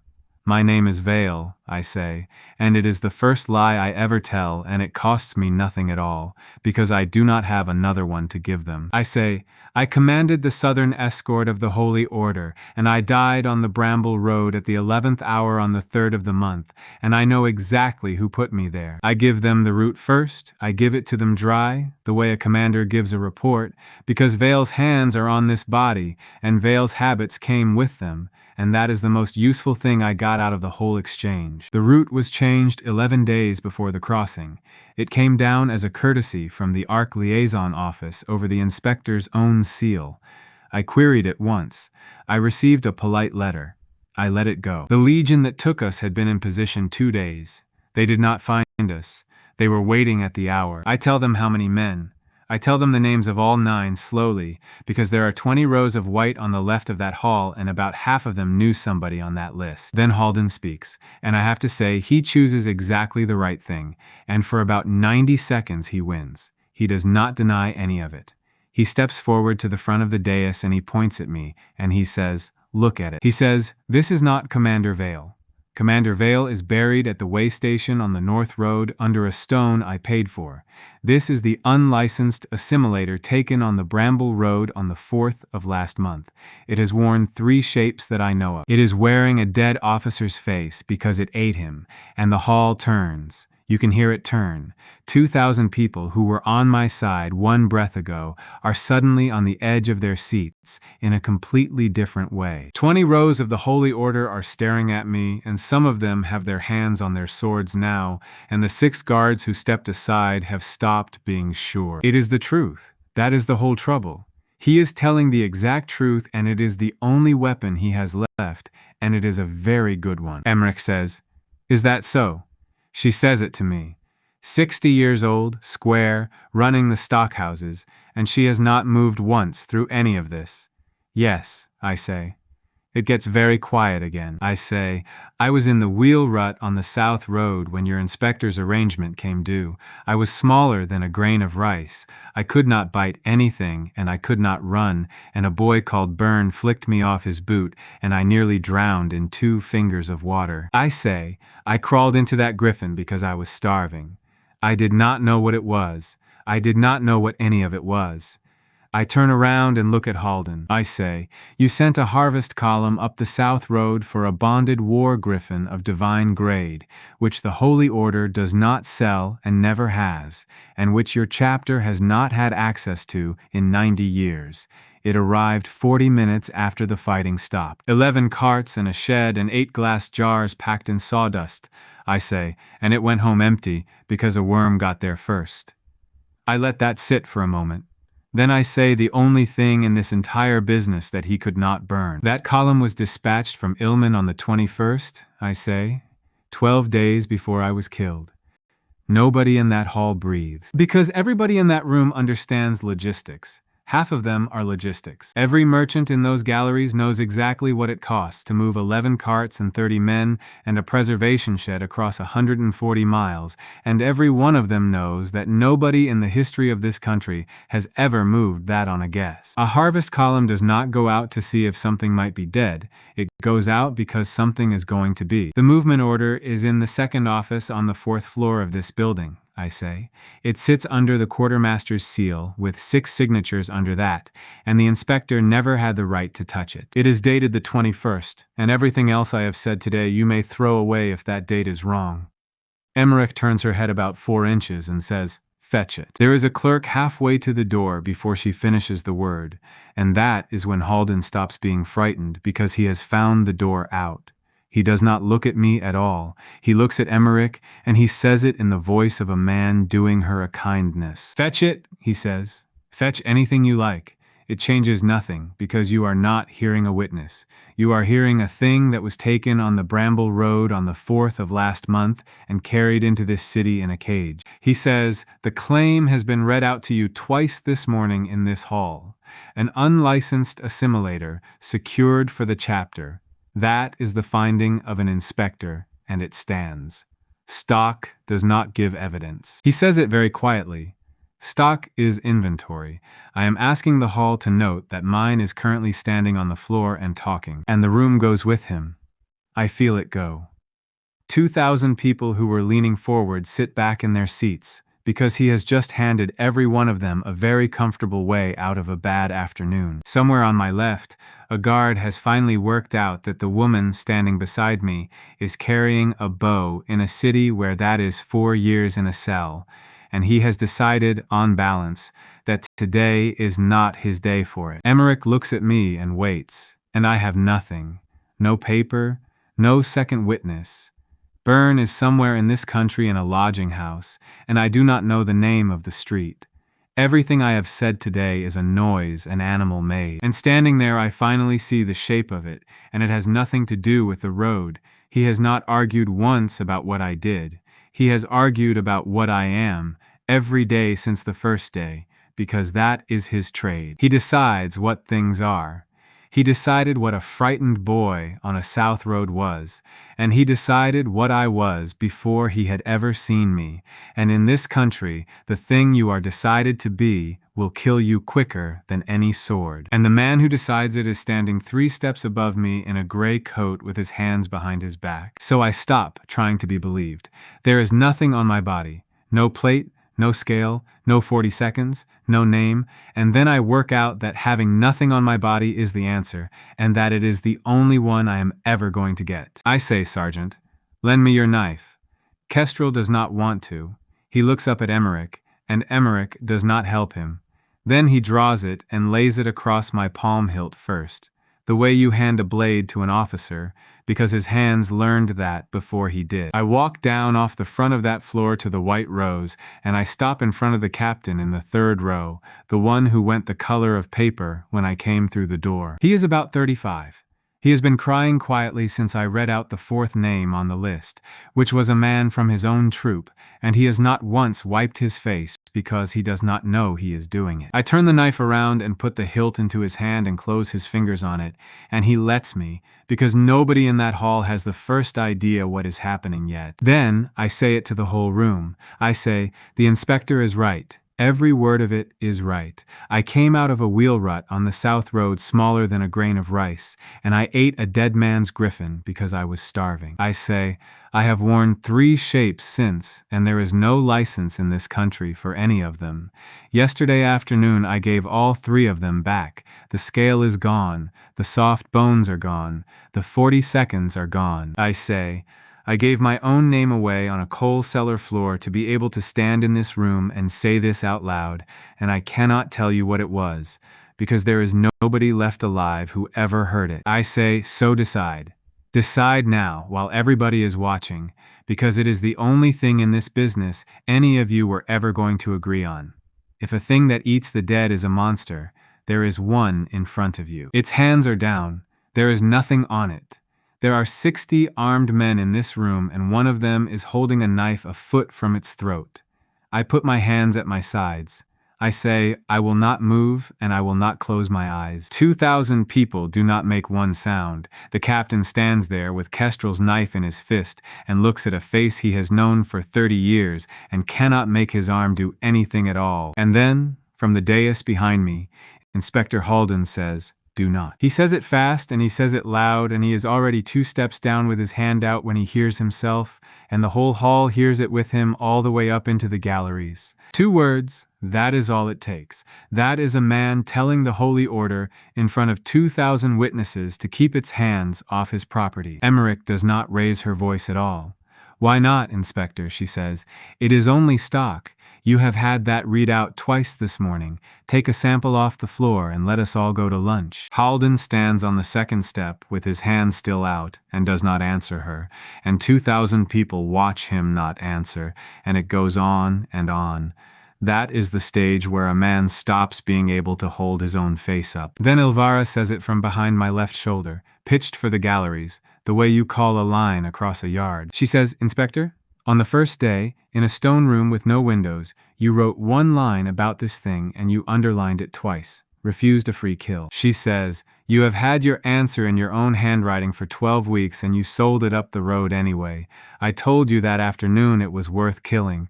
It took me 3 arrows and a mountain and my license to find out how wrong I was. The captain in the 3rd row goes down on 1 knee on the gray stone. He lays Kestrel's knife on the floor in front of my boots and stays down there with his head bent. Then the man beside him does it. Then the whole row does it. 20 rows of white going down onto stone in a hall 400 feet long sounds like a building settling on itself, and it takes a long time to finish. The clerk comes back at a run with 1 sheet of paper and has to go around a kneeling man to reach the dais. Emmerich reads it.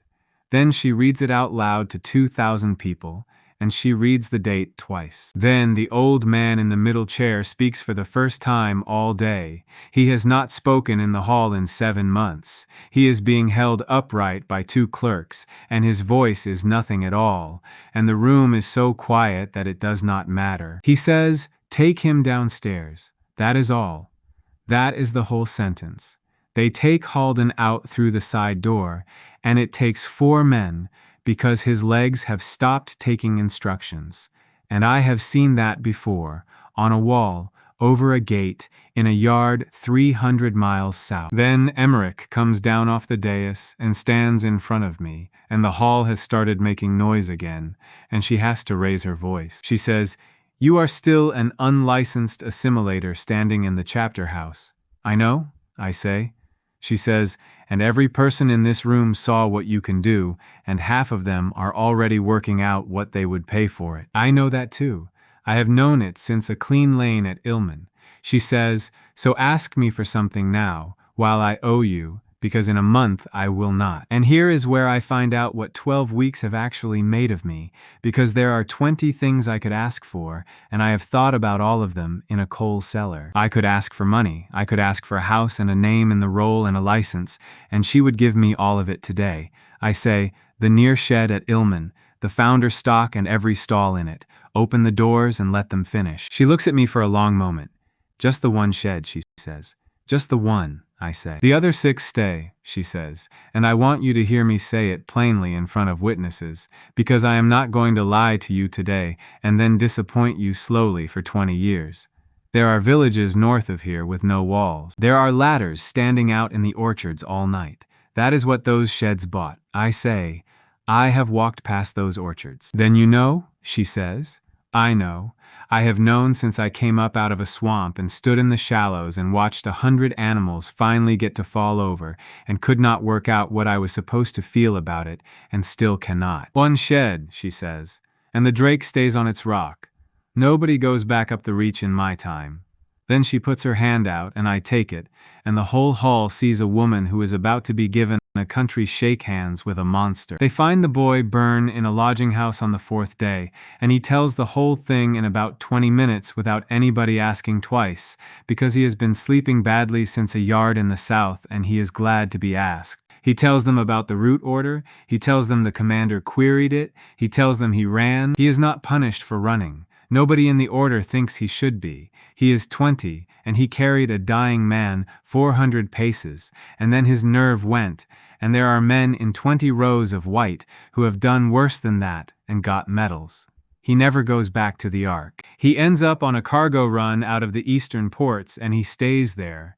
Once a year for the rest of his life, he tells a table of strangers about the night he fought a monster on the Bramble Road. Nobody ever believes him about the boot, and he cannot explain to anybody why the boot is the thing he has to tell. Ilvara loses her license. They do not take the cave cat back.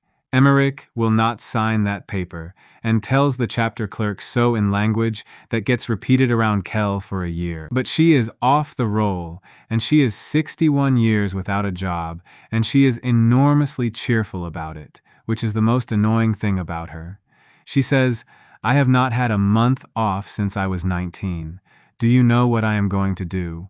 I am going to sit down." The schoolroom of the chapter house is on the 9th floor on the east side, and it has 8 windows and a very good view of a city I do not want to look at. I stand outside that door for a long time.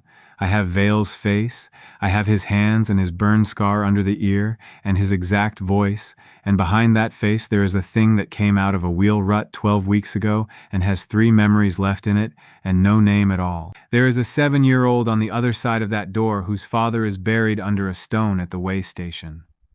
There is no version of me walking through that door that is not the cruelest thing anybody has ever done to her. So I stand in the corridor and I decide properly, the way you decide when you have finished arguing about it, that I am going to go down the stairs and out of this building and out of this city, and she is never going to see me. And then somebody knocks on the door from the other side. Once. I stand there with my hand about 6 inches off the handle. There is a pause. Then it comes again. Once. Deliberate, small knuckles on wood, the exact weight of a chin coming down on an oak floor in a cage on the road out of Ilman. She was in the gallery. Of course she was in the gallery. Every ward of the chapter was in that hall on the 14th, sat up on the third tier in a row with a woman in front of them, and she watched a big gray man walk 400 feet up the middle of the floor in her father's coat and her father's face. And she made no sound at all, and she told nobody afterward, which may be the bravest thing anybody does in this entire business. She sat there, and she looked at the way he walked. And then, on the 9th floor, 3 days later, she waited on the far side of a door for somebody who had been standing outside it for 5 minutes without knocking. I put my hand on the wood, and I knock once. The door opens. She looks up at me for a long time. She does not cry. She is going to, later, for about 2 hours, and Ilvara is going to sit on the floor of that schoolroom with her the whole time. Right now, she stands in the doorway in a coat that has been cleaned and mended, and looks up at her father's face on somebody who is not her father, and works out how to hold both of those things at once, which is a thing that most grown people cannot do at all. Then she says, "You got smaller." I say, "Yes." She says, "Your voice is his." I say, "I know, I am sorry. It came with the rest of it and I could not take one part." She thinks about that. Then she reaches down and pulls off her left shoe and takes out a folded page that has been in there for 29 days and holds it up. "I cannot read yet," she says. "Will you?"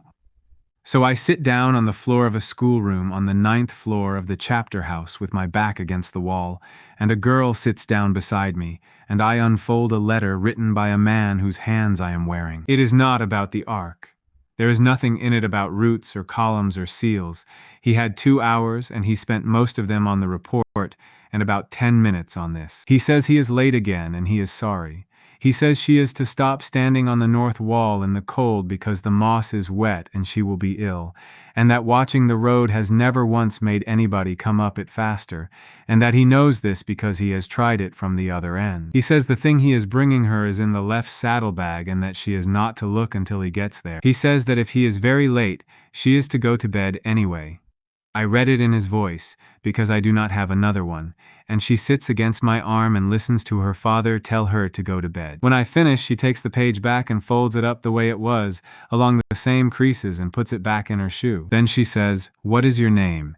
And I sit there on the floor of that schoolroom, and I try 20 times, the way I did in the cellar, and there is nothing there, and there is never going to be anything there. I say, "I had one. I spent it." She thinks about that for a while, the way she thinks about everything, seriously and without any hurry at all. Then she reaches over and knocks once on the floorboard between us. "That means yes," she says. "That is enough." It is spring before we get out to Ilman, and Emmerich keeps her word, which surprises absolutely everybody except me. They open the near shed on a wet morning, and they take the frames off, and they let the doors stand wide, and 40 animals that have been kept exactly 1 step short of finishing, for I do not want to know how long are allowed, at last, to stop. It takes most of the day. We stand in the lane the whole time. That is the only thing you can do. The founder jar is the last thing. They bring it out into the light and set it on the boards, and the whole arc of 200 years is in there, the size of a grain of rice, clear and boneless, turning over in the water. Ilvara asks me if I want to do it. I look at that jar for a long time. I know exactly what is in there, better than anybody alive. I have been in there. I was in a rut on the South Road with the same nothing to work with and the same hunger, and everything I have done since came out of that. I say no. I say, let the girl. So Ren picks up a glass jar with both arms because it is heavy and carries it 10 steps to the edge of the lane and pours 200 years of this country out into the wet grass and stands back. It is so small in the daylight you cannot see it at all. This one is about what things cost and about how nobody ever hands you a receipt. He starts lower than anything else in the story, small enough to be wiped off a boot, and every time he gets stronger, he hands something over, and it is never what he could spare. Watch what he refuses, too. He has an easy kill under his mouth in the first 10 minutes, and he says no, and he goes on saying no while much cleaner people quietly keep animals half alive in sheds. That is the whole lesson. What you will not do says as much about you as what you can, and one small yes, knocked once on a floorboard by somebody who chose to trust you, can be worth everything you spent to get it.